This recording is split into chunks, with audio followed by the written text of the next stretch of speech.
वरना हमारी ताकत इस हद तक कम नहीं हुई होती। विनोद ने आह भरी, फिर बोला, हालांकि अंदर को प्राचीन गुप्त क्षेत्र ने प्राचीन काल में मान्यता दी थी, हमने उसे अपने मालिक के रूप में स्वीकार नहीं किया। भले ही हमने अंत में उसे अपने मालिक के रूप में स्वीकार किया, लेकिन यह एक हादसे की वजह से था और हम उसमें दबाए गए थे। वास्तव में अगर हम प्राचीन जादुई जानवरों ने अपने मालिक को स्वीकार भी कर लिया तो भी यह बेकार होता, क्योंकि प्राचीन गुप्त क्षेत्र के अपने नियम हैं। यह सुनकर रुद्र को अचानक कुछ याद आया और उसने आश्चर्य से विनोद की ओर देखा। क्या तुमने पहले मुझसे मालिक के रूप में स्वीकार करने का दावा झूठा किया था? बिल्कुल, यह सिर्फ एक अस्थायी उपाय था। मैं जीवित रहना चाहता था, विनोद ने कहा। हालांकि उस समय रुद्र ज्यादा ताकतवर नहीं था। अगर उसे कोई रास्ता मिल जाता तो वह उसकी आत्मा को नष्ट कर सकता था, जैसे कि रुद्र ने मशाल ड्रैगन और अन्य 3 प्राचीन राक्षसों की चेतना को मिटा दिया था। हालांकि रुद्र को विनोद ने धोखा दिया था। रुद्र ने विनोद को दोष नहीं दिया। अगर वह विनोद की जगह होता तो वह भी जीवित रहने के लिए कमजोरी दिखाता। और फिर रुद्र ने पूछना जारी रखा, चूंकि अंदर ने प्राचीन गुप्त क्षेत्र प्राप्त कर लिया था और उसमें असाधारण प्रतिभा थी, हमने उसके साथ सहयोग करने का फैसला किया। विनोद ने कहा, सहयोग? रुद्र को समझ नहीं आया। हम उसे उसके विरोधियों और दुश्मनों को खत्म करने में मदद करते हैं, जिससे वह तेजी से बढ़ता है, और वह हमें पहले की पीढ़ी की प्राचीन युद्ध कला की विरासत ढूंढने में मदद करता है। केवल पहले की पीढ़ी की प्राचीन युद्ध कला की विरासत प्राप्त करके ही हम तेजी से बढ़ सकते हैं और पहले की तरह ताकतवर बन सकते हैं। विनोद ने धीरे धीरे कहा, शुरुआत में हमारा सहयोग बहुत अच्छा चल रहा था। प्राचीन काल में हमने अंदर की बहुत मदद की और उसके लिए कई विरोधियों और दुश्मनों को हराया, लेकिन अंत में उसने फिर भी हमें धोखा दिया। धोखा दिया? रुद्र ने भौहें चढ़ाई। तुम्हें पता होना चाहिए कि प्राचीन गुप्त क्षेत्र में 7 स्तर हैं और प्रत्येक स्तर की रक्षा एक प्राचीन राक्षसी जानवर करता है। क्या तुमने गौर किया कि पहले स्तर की रक्षा कोई प्राचीन राक्षसी जानवर नहीं करता? विनोद ने पूछा। क्या इसका संबंध पहले स्तर के प्राचीन राक्षसी जानवर से है? रुद्र ने जल्दी से पूछा। हाँ, यह अंदर था। उच्च स्तर तक पहुंचने और प्राचीन गुप्त क्षेत्र का दरवाजा खोलने के लिए उसने पहले स्तर के प्राचीन राक्षसी जानवर को मार डाला। विनोद ने गहरी आवाज में कहा, इसलिए हमने अंदर से लड़ाई की। अंत में प्राचीन गुप्त क्षेत्र का दरवाजा नष्ट हो गया और 7वां स्तर गायब हो गया। मेरा शरीर अंदर ने तोड़ दिया और मशाल ड्रैगन और अन्य लोग घायल हो गए। बेशक अंदर को भी कीमत चुकानी पड़ी और वह भी गंभीर रूप से घायल हुआ। यह सुनकर रुद्र सांस रोक नहीं सका। रुद्र ने पहले सोचा था कि विनोद का शरीर किसी अन्य हादसे की वजह से गायब हुआ था, लेकिन उसे उम्मीद नहीं थी कि उसे अंदर्भ ने नष्ट कर दिया था। जो और भी अप्रत्याशित था वह यह कि प्राचीन गुप्त क्षेत्र का विनाश अंदर्भ और 6 प्राचीन राक्षसों के बीच की लड़ाई की वजह से हुआ था। अब तुम्हें समझ आ गया होगा कि क्यों नील ड्रैगन तुम्हें मारना चाहता है, विनोद ने कहा। और तुम मुझे क्यों नहीं मारते? रुद्र ने विनोद से पूछा। मैं वह नील ड्रैगन नहीं हूं जो दिमाग से सरल है और खुश हो या न हो हमला कर देता है। मैं तुम्हें इसलिए नहीं मारता क्योंकि तुम जरूरी नहीं कि अंदर हो, और मेरे मन में कुछ शंकाएं हैं जो अभी हल नहीं हुई हैं। शायद मैं तुम्हारे माध्यम से उन शंकाओं को हल कर सकूं, विनोद ने कहा। मेरे माध्यम से उन शंकाओं को हल करना? रुद्र की भौहें और सिकुड़ गईं। प्राचीन गुप्त क्षेत्र का पिछला शासक सर्वोच्च देवता था। यह 9वें स्वर्ग में था, लेकिन किसी कारण से यह 8वें स्वर्ग में गिर गया और अंदर्भ के हाथों में आ गया, विनोद ने कहा। तुम्हें नहीं पता? रुद्र ने जवाब में पूछा। हमारी पीढ़ी के प्राचीन जादुई जानवर प्राचीन गुप्त क्षेत्र के भीतर ही पैदा हुए थे, इसलिए हमें बाहरी दुनिया की कोई जानकारी नहीं थी। पिछली पीढ़ी के प्राचीन जादुई जानवरों की उम्र खत्म होने के बाद उन्होंने अपनी विरासत और शक्ति हमें सौंप दी। हालांकि उनकी यादें बाधित हो गई थीं। विनोद ने असहाय होकर सिर हिलाया और कहा, यानी जब 9वां स्वर्ग 8वें स्वर्ग में गिरा, उनकी यादें बाधित हो गई थीं और उन्हें भी नहीं पता था कि प्राचीन गुप्त क्षेत्र 8वें स्वर्ग में कैसे गिरा। जब हमें होश आया तब तक प्राचीन गुप्त क्षेत्र का कार्यवाहक नेता अंदर्भ बन चुका था। मुझे हमेशा से लगता था कि अंदर्भ का संबंध पिछली पीढ़ी के युवानिशी जादुई जानवरों की स्मृति के अंतर से हो सकता है, लेकिन प्राचीन काल में मुझे कभी इसका सबूत नहीं मिला। यह सुनकर रुद्र ने पूछे बिना नहीं रह सका, तुमने मुझे यह सब बताया, क्या तुम्हें डर नहीं कि अंदर्भ को पता चल जाएगा? अगर यह प्राचीन काल में होता तो मुझे वाकई डर होता कि उसे पता चल जाएगा, लेकिन यह युग अलग है। शायद अगर उसे पता चला तो वह खुद ही मुझे ये बातें बता दे, विनोद ने कहा। खुद ही बताएगा? क्या तुम लोग दुश्मन नहीं हो? रुद्र ने आश्चर्य से पूछा। हाँ, दुश्मन है, लेकिन दुश्मन भी हितों का आदान प्रदान कर सकते हैं, बशर्ते दोनों पक्षों के पास वह हो जो वे चाहते हैं, विनोद ने कहा। यह सुनकर रुद्र को थोड़ा जटिल महसूस हुआ, लेकिन यह समझ में आता है। आखिरकार विनोद एक प्राचीन राक्षसी जानवर है, इंसान नहीं। उसका सोचने का तरीका इंसानों से बहुत अलग है। इस समय रुद्र को 2 परिचित आभास की लहरें महसूस हुई। वे वापस आ गए। रुद्र ने जल्दी से अपनी शांति वापस पाई और बाहर की ओर देखा। साधारण लोग आत्मा साधकों को नहीं देख सकते, लेकिन रुद्र के पास पूर्वज देवता स्तर की आत्मा थी और वह स्पष्ट रूप से जोरावर और सदाशिव को पास आते देख सकता था। वेदिका, दिल का तीर छोड़ो, फिर थोड़ी देर बाहर रुको और फिर उसे वापस ले लो, रुद्र ने वेदिका से कहा। हाँ, वेदिका ने सिर हिलाया। इससे पहले रुद्र ने उसे पहले ही बता दिया था, इसलिए वेदिका ने जल्दी से 800 से ज्यादा पूर्वज धनुष छोड़े और फिर सारी शक्ति एक दिल के तीर में डाल दी। थम, दिल का तीर निकला, प्राचीन संरचना को भेदा और फिर रुक गया। जोरावर और सदाशिव जो पहले से तैयार थे जल्दी से दिल के तीर में समा गए और फिर वेदिका ने बाहर मौजूद दिल के तीर को वापस ले लिया। जैसे ही दिल का तीर वापस आया, जोरावर और सदाशिव भी रुद्र की चेतना के सागर में लौट आए। पहले वापस चलो, रुद्र ने वेदिका को इशारा किया। फिर रुद्र और वेदिका एक साथ अपने निवास की ओर उड़ गए। मुख्य बात यह है कि मुझे डर है कि आखिरी जेल प्रहरी फिर से आएगा। हालांकि वह शायद न आए, फिर भी मुझे सबसे बुरे हालात का डर है। कैसा रहा? रुद्र ने जल्दी से वापस लौटते हुए अपनी चेतना को चेतना के सागर पर केंद्रित किया। मैं उस व्यक्ति से मिल चुका हूं जिसे तुमने मुझे ढूंढने के लिए कहा था, जिसे अद्वैत कहा जाता है। मैंने तुम्हारे शब्द उस तक पहुंचा दिए। सदाशिव ने जल्दी से रुद्र को अद्वैत से मुलाकात की पूरी प्रक्रिया बताई, जिसमें यह भी शामिल था कि कैसे वह अद्वैत के हाथों लगभग मारा गया था। यह सुनकर कि सदाशिव ने खबर पहुंचा दी थी, रुद्र का तनावग्रस्त दिल तुरंत शांत हो गया। आखिरकार खबर पहुंच गई। अद्वैत और ईशिका को पता चलने के बाद उन्हें जवाबी योजना तैयार करने में सक्षम होना चाहिए और शायद वे चले भी जाएं। हालांकि रुद्र वास्तव में उनसे मिलना चाहता था, लेकिन उनकी सुरक्षा के लिए रुद्र उन्हें नहीं देखना चाहता था। वैसे क्या तुमने ईशिका को नहीं देखा? रुद्र ने सदाशिव से पूछा। नहीं, मैंने केवल अद्वैत को देखा और उसने कहा कि उसे पता है। सदाशिव ने सिर हिलाया। रुद्र ने थोड़ा सा भौहें चढ़ाई। उसे लगा कि कुछ गड़बड़ है, लेकिन उसने ज्यादा नहीं सोचा। आखिरकार अद्वैत के पास सबसे ताकतवर को मारने की शक्ति थी, इसलिए वह निश्चित रूप से ईशिका की रक्षा कर सकता था। वैसे मैंने जसप्रीत को पकड़ लिया, सदाशिव ने जल्दी से रुद्र से कहा। जसप्रीत? आकाश व बादल आत्मा महल के 3 आत्मा सम्राटों में से एक जसप्रीत, जो कभी उपमहल स्वामी के साथ काम करता था। रुद्र ने सदाशिव की ओर देखा और पूछा। हाँ, वही है, सदाशिव ने सिर हिलाया। क्या वह आकाश व बादल क्षेत्र के आत्मा महल में नहीं था? वह प्रतिरोध क्षेत्र में कैसे आ सकता है? रुद्र ने भौहें चढ़ाई। रुद्र को आत्मा साधना के बारे में किसी और से कहीं ज्यादा जानकारी थी। आमतौर पर आत्मा साधक क्षेत्र की सीमाओं को पार नहीं करते, क्योंकि आत्मा महल के नियम और प्रतिबंध हैं। आत्मा साधकों को अपनी मर्जी से क्षेत्र पार करने की अनुमति नहीं है। जब मैंने उसे पकड़ा तो मैं सबसे ताकतवर तलवारबाज से मिला, क्योंकि मुझे संदेश देना था। मेरे पास उसे पूछताछ करने का समय नहीं था। सदाशिव ने जल्दी से कहा। जसप्रीत के स्वभाव को देखते हुए वह यूं ही जेल क्षेत्र में नहीं आएगा, उसका कोई उद्देश्य होगा, जोरावर ने कहा। वह भी आकाश व बादल आत्मा महल के 3 आत्मा सम्राटों में से एक है और जसप्रीत को काफी अच्छी तरह जानता है। उसे बाहर निकालो, मैं उससे पूछूंगा, रुद्र ने सदाशिव से कहा। हाँ। सदाशिव ने सिर हिलाया और उसने हाथ हिलाया। कैद खुल गई और जसप्रीत, जो लंबे समय से इंतजार कर रहा था, ने मौका पाकर बाहर निकलने की कोशिश की और अपनी सारी आत्मा शक्ति का उपयोग करके भागने की कोशिश की। हालांकि एक बहुत विशाल आत्मापथ धर्म छवि ने एक भयानक आभास छोड़ा, जिसने भागने वाले जसप्रीत को झटका दिया और उसे रोक दिया। इस आत्मापथ छवि को देखकर जसप्रीत हैरान रह गया और उसका आत्मा शरीर अनायास कांपने लगा। पूर्वज देवता स्तर की आत्मापथ धर्म छवि। तुम्हें पता होना चाहिए कि जसप्रीत केवल आत्मा सम्राट स्तर पर है, वह महान आत्मा सम्राट स्तर तक भी नहीं पहुंचा है। वह पूर्वज देवता स्तर की आत्मापथ धर्म छवि के दबाव को कैसे सहन कर सकता है? महाशय, जसप्रीत का कोई अपमान करने का इरादा नहीं था, जसप्रीत ने जल्दी से कहा। वह अच्छी तरह जानता था कि यह पूर्वज देवता स्तर की आत्मापथ धर्म छवि उसे सिर्फ एक उंगली से मार सकती थी। अचानक जसप्रीत ने पाया कि पूर्वज देवता स्तर की आत्मा धर्म छवि कुछ हद तक परिचित लग रही थी और वह चुपके से सिर उठाकर उसकी ओर देखने लगा। अगर उसने नहीं देखा होता तो ठीक था, लेकिन जब उसने देखा तो जसप्रीत मौके पर ही हैरान रह गया। उसका चेहरा अविश्वास से भरा हुआ था। न केवल वह परिचित लगता था, बल्कि वह वाकई में एक परिचित था। रुद्र, वह लड़का जिसने जोरावर को विद्रोह के लिए उकसाया था, लेकिन उस समय रुद्र की आत्मा धर्म छवि केवल आत्मा सम्राट स्तर पर थी। अब वह पहले ही पूर्वज देवता स्तर पर पहुंच चुका था। कितना समय बीता था? 1 साल से भी कम समय में यह स्तर तक पहुंच गया। जसप्रीत ने अचानक पास में मुहर को देखा। अगर रुद्र की आत्मा धर्म छवि ने उसे अविश्वसनीय महसूस कराया, तो उसके सामने की मुहर ने उसे झटका दिया। आकाश व बादल आत्मा महल के 3 आत्मा सम्राटों में से एक के रूप में जसप्रीत और जोरावर एक दूसरे को हजारों सालों से जानते थे और एक दूसरे को काफी अच्छी तरह समझते थे। लेकिन वर्तमान जोरावर ने उसे दबाव की भावना दी। क्वासी महान आत्मा देव सम्राट स्तर। जसप्रीत सांस रोक नहीं सका। केवल 1 साल से भी कम समय में जोरावर इस स्तर तक पहुंच गया था। पहले सदाशिव, फिर जोरावर। ये दोनों लोग रुद्र के साथ गए और रुद्र की आत्मा पूर्वज देवता स्तर तक पहुंच गई थी और वह अभी भी एक जीवित आत्मा थी। पूर्वज देवता स्तर की जीवित आत्माएं आत्मा साधकों पर स्वाभाविक रूप से दबाव डालती हैं, यहां तक कि पूर्वज देवता स्तर के आत्मा साधक भी दबाए जाएंगे। जसप्रीत को एहसास हुआ कि रुद्र के पास आत्मा साधना को तेजी से सुधारने का कोई तरीका हो सकता है, वरना सदाशिव और जोरावर रुद्र के प्रति इतने समर्पित क्यों होते? बताओ, तुम प्रतिरोध क्षेत्र में क्या कर रहे हो? रुद्र ने उदासीनता से पूछा। महाशय, मैं सब कुछ कबूल करने को तैयार हूं, लेकिन मेरी एक शर्त है, जसप्रीत ने दांत पीसते हुए कहा। जसप्रीत, अपनी स्थिति मत भूलो। क्या तुम वाकई सोचते हो कि हम तुम्हारे साथ कुछ नहीं कर सकते? सदाशिव ने ठंडे स्वर में कहा। जसप्रीत अब भी रुद्र के साथ सौदेबाजी करने की हिम्मत कर रहा था। मुझे अपनी स्थिति पता है। बेशक तुम मेरी आत्मा की खोज कर सकते हो, लेकिन मैं गारंटी देता हूं कि तुम्हें कुछ भी महत्वपूर्ण नहीं मिलेगा। जसप्रीत ने कठोर चेहरा बनाते हुए कहा। यह सुनकर सदाशिव और जोरावर के चेहरे पर अंधेरा छा गया, लेकिन उन्होंने इसका खंडन नहीं किया, क्योंकि जसप्रीत में ऐसी क्षमता थी। आत्मा सम्राट स्तर तक पहुंचने के बाद आत्मा के मार्ग में उनकी उपलब्धियां कम नहीं होती और अपनी स्मृति मिटाना कोई मुश्किल काम नहीं है। सबसे खराब स्थिति में स्मृति टुकड़े टुकड़े हो जाएगी, यहां तक कि अगर टूटी हुई यादें मिल भी जाएं तो उन्हें जोड़ना मुश्किल होता है। ठीक है, तुम्हारी शर्त क्या है? रुद्र ने कहा। मैं उनके जैसे तुम्हारे साथ अभ्यास करना चाहता हूं। जसप्रीत ने सदाशिव और जोरावर की ओर इशारा किया। यह सुनकर सदाशिव और जोरावर ने जसप्रीत को आश्चर्य से देखा। हालांकि वे हैरान थे, लेकिन ज्यादा चौंक नहीं गए। आखिरकार अगर वे उनकी जगह होते तो वे भी यही विकल्प चुनते। उन्होंने शुरू में मुझे बहुत मूल्य दिया था। अगर तुम उनके जैसे बनना चाहते हो तो तुम्हें पर्याप्त मूल्य का होना होगा, रुद्र ने हल्के से कहा। रुद्र के वर्तमान आत्मा स्तर के साथ आत्मा सम्राट स्तर के आत्मा साधक उसके लिए बहुत कम उपयोगी हैं। सदाशिव और जोरावर का होना पहले से ही काफी है और इससे ज्यादा का कोई फायदा नहीं है। चिंता मत करो महाशय, मेरा मूल्य निश्चित रूप से उनसे कम नहीं है, जसप्रीत ने आत्मविश्वास से कहा। वह अपने दिल में बहुत उत्साहित था, क्योंकि वह रुद्र के साथ अभ्यास कर सकता था। आत्मा साधकों के लिए, खासकर जसप्रीत जैसे जो कई सालों से अभ्यास कर रहा था, वह बहुत लंबे समय तक आत्मा सम्राट क्षेत्र में था। उसे एक सफलता चाहिए थी, एक तेज सफलता। रुद्र ने बात करना बंद कर दिया और जसप्रीत को देखा। मैं इस बार अपनी मर्जी से प्रतिरोध क्षेत्र में नहीं आया था। प्रतिरोध क्षेत्र के आत्मा महल ने हमें यहाँ लाया। प्रतिरोध क्षेत्र के आत्मा महल को अब विदेशी जातियों ने नियंत्रित कर लिया है। मूल महल स्वामी और अन्य लोग, जिसमें आकाश व बादल क्षेत्र के महल स्वामी और उप महल स्वामी शामिल हैं, सभी विदेशी जातियों के हाथों में आ गए हैं। जसप्रीत ने जल्दी से रुद्र से कहा। विदेशी जाति ने वास्तव में जेल क्षेत्र के आत्मा महल को नियंत्रित कर लिया है। जोरावर और सदाशिव ने जसप्रीत को हैरानी से देखा। रुद्र भी काफी हैरान था। जोरावर और सदाशिव से रुद्र ने जेल क्षेत्र के आत्मा महल के बारे में भी कुछ जाना था। आकाश व बादल क्षेत्र का आत्मा महल वास्तव में सबसे कमजोर है, क्योंकि आकाश व बादल क्षेत्र अधूरा है। आकाश व बादल क्षेत्र के स्वामी की ताकत केवल महान देव सम्राट स्तर पर है, लेकिन प्रतिरोध क्षेत्र की स्थिति अलग है। उप महल स्वामी सभी पूर्वज देवता हैं, जबकि मुख्य महल स्वामी और महान आत्मा तू इससे भी ऊपर है और शायद सबसे ताकतवर स्तर तक पहुंच गए हैं। इसलिए आकाश व बादल क्षेत्र का आत्मा महल और प्रतिरोध क्षेत्र का आत्मा महल बिल्कुल तुलनीय नहीं है।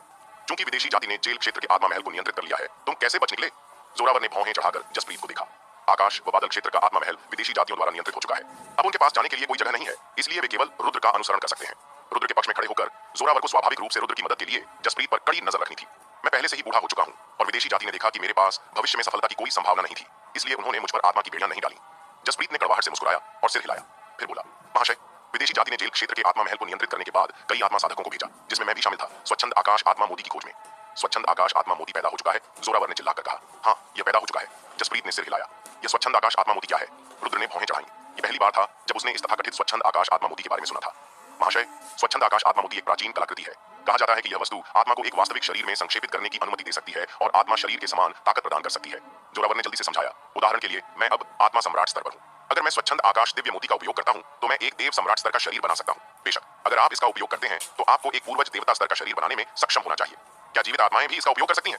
रुद्र ने आश्चर्य से जोरावर को देखा। हाँ, जीवित आत्मा इसका उपयोग कर सकती है। आखिरकार आपकी आत्मा पूर्वज देवता स्तर तक पहुंच चुकी है और शरीर से स्वतंत्र रूप से बाहर निकल सकती है। बेशक यह आत्मा साधना से कुछ हद तक अलग है, क्योंकि जीवित आत्मा ज्यादा समय तक शरीर से बाहर नहीं रह सकती, इसलिए एक निश्चित समय के बाद जीवित आत्मा को शरीर में वापस लौटना होगा। जोरावर ने जल्दी से कहा। आत्मा एक शरीर में संक्षेपित होती है और उसी स्तर की साधना रखती है। अब जब रुद्र की आत्मा पूर्वज देवता स्तर तक पहुंच चुकी है, जीवित आत्मा द्वारा बनाया गया शरीर भी पूर्वज देवता स्तर तक पहुंच सकता है। पूर्वज देवता स्तर की शक्ति और शरीर रुद्र सांस रोक नहीं सका। हालांकि अब सबसे ताकतवर लोग पुनर्जन्म कर चुके हैं, उनकी ताकत अभी पूरी तरह ठीक नहीं हुई है। विनोद ने पहले रुद्र को बताया था कि अब तक देखे गए सबसे ताकतवर लोग, जिसमें स्वर्गीय ध्वनि महल का स्वामी भी शामिल है, केवल पूर्वज देवता स्तर तक ठीक हुए हैं। दूसरे शब्दों में, अगर कोई प्राचीन कलाकृति स्वच्छंद आकाश आत्मा मोती प्राप्त कर लेता है, तो वह पूर्वज देवता की शक्ति प्राप्त कर सकता है। हालांकि विनोद भी सबसे ताकतवर से निपट सकता है, वह केवल अपने हितों को देखता है। दूसरे शब्दों में, अगर यह उसके अपने हित में नहीं है, तो वह शायद कार्रवाई नहीं करेगा। अद्वैत और इशिका भी है। अगर अद्वैत ने एक ताकतवर प्राचीन प्रणाली स्वामी को मार दिया, तो यह प्राचीन प्रणाली को पूरी तरह से नाराज करने के बराबर होगा और प्राचीन प्रणाली निश्चित रूप से अद्वैत के खिलाफ कार्रवाई करेगी। अद्वैत बहुत ताकतवर है, लेकिन इशिका का क्या? एक बार अद्वैत बंध जाए और अन्य ताकतवर लोग मुक्त हो जाएं, तो इशिका को मारना आसान होगा। अगर मेरे पास ताकत होती, तो मैं निश्चित रूप से महत्वपूर्ण क्षण में अद्वैत की मदद कर सकता था। तुम्हारी जानकारी उपयोगी है, लेकिन बहुत उपयोगी नहीं है, रुद्र ने जसप्रीत से कहा। यहाँ तक कि विदेशी जातियां भी स्वच्छंद आकाश आत्मा मोती की खोज कर रही हैं।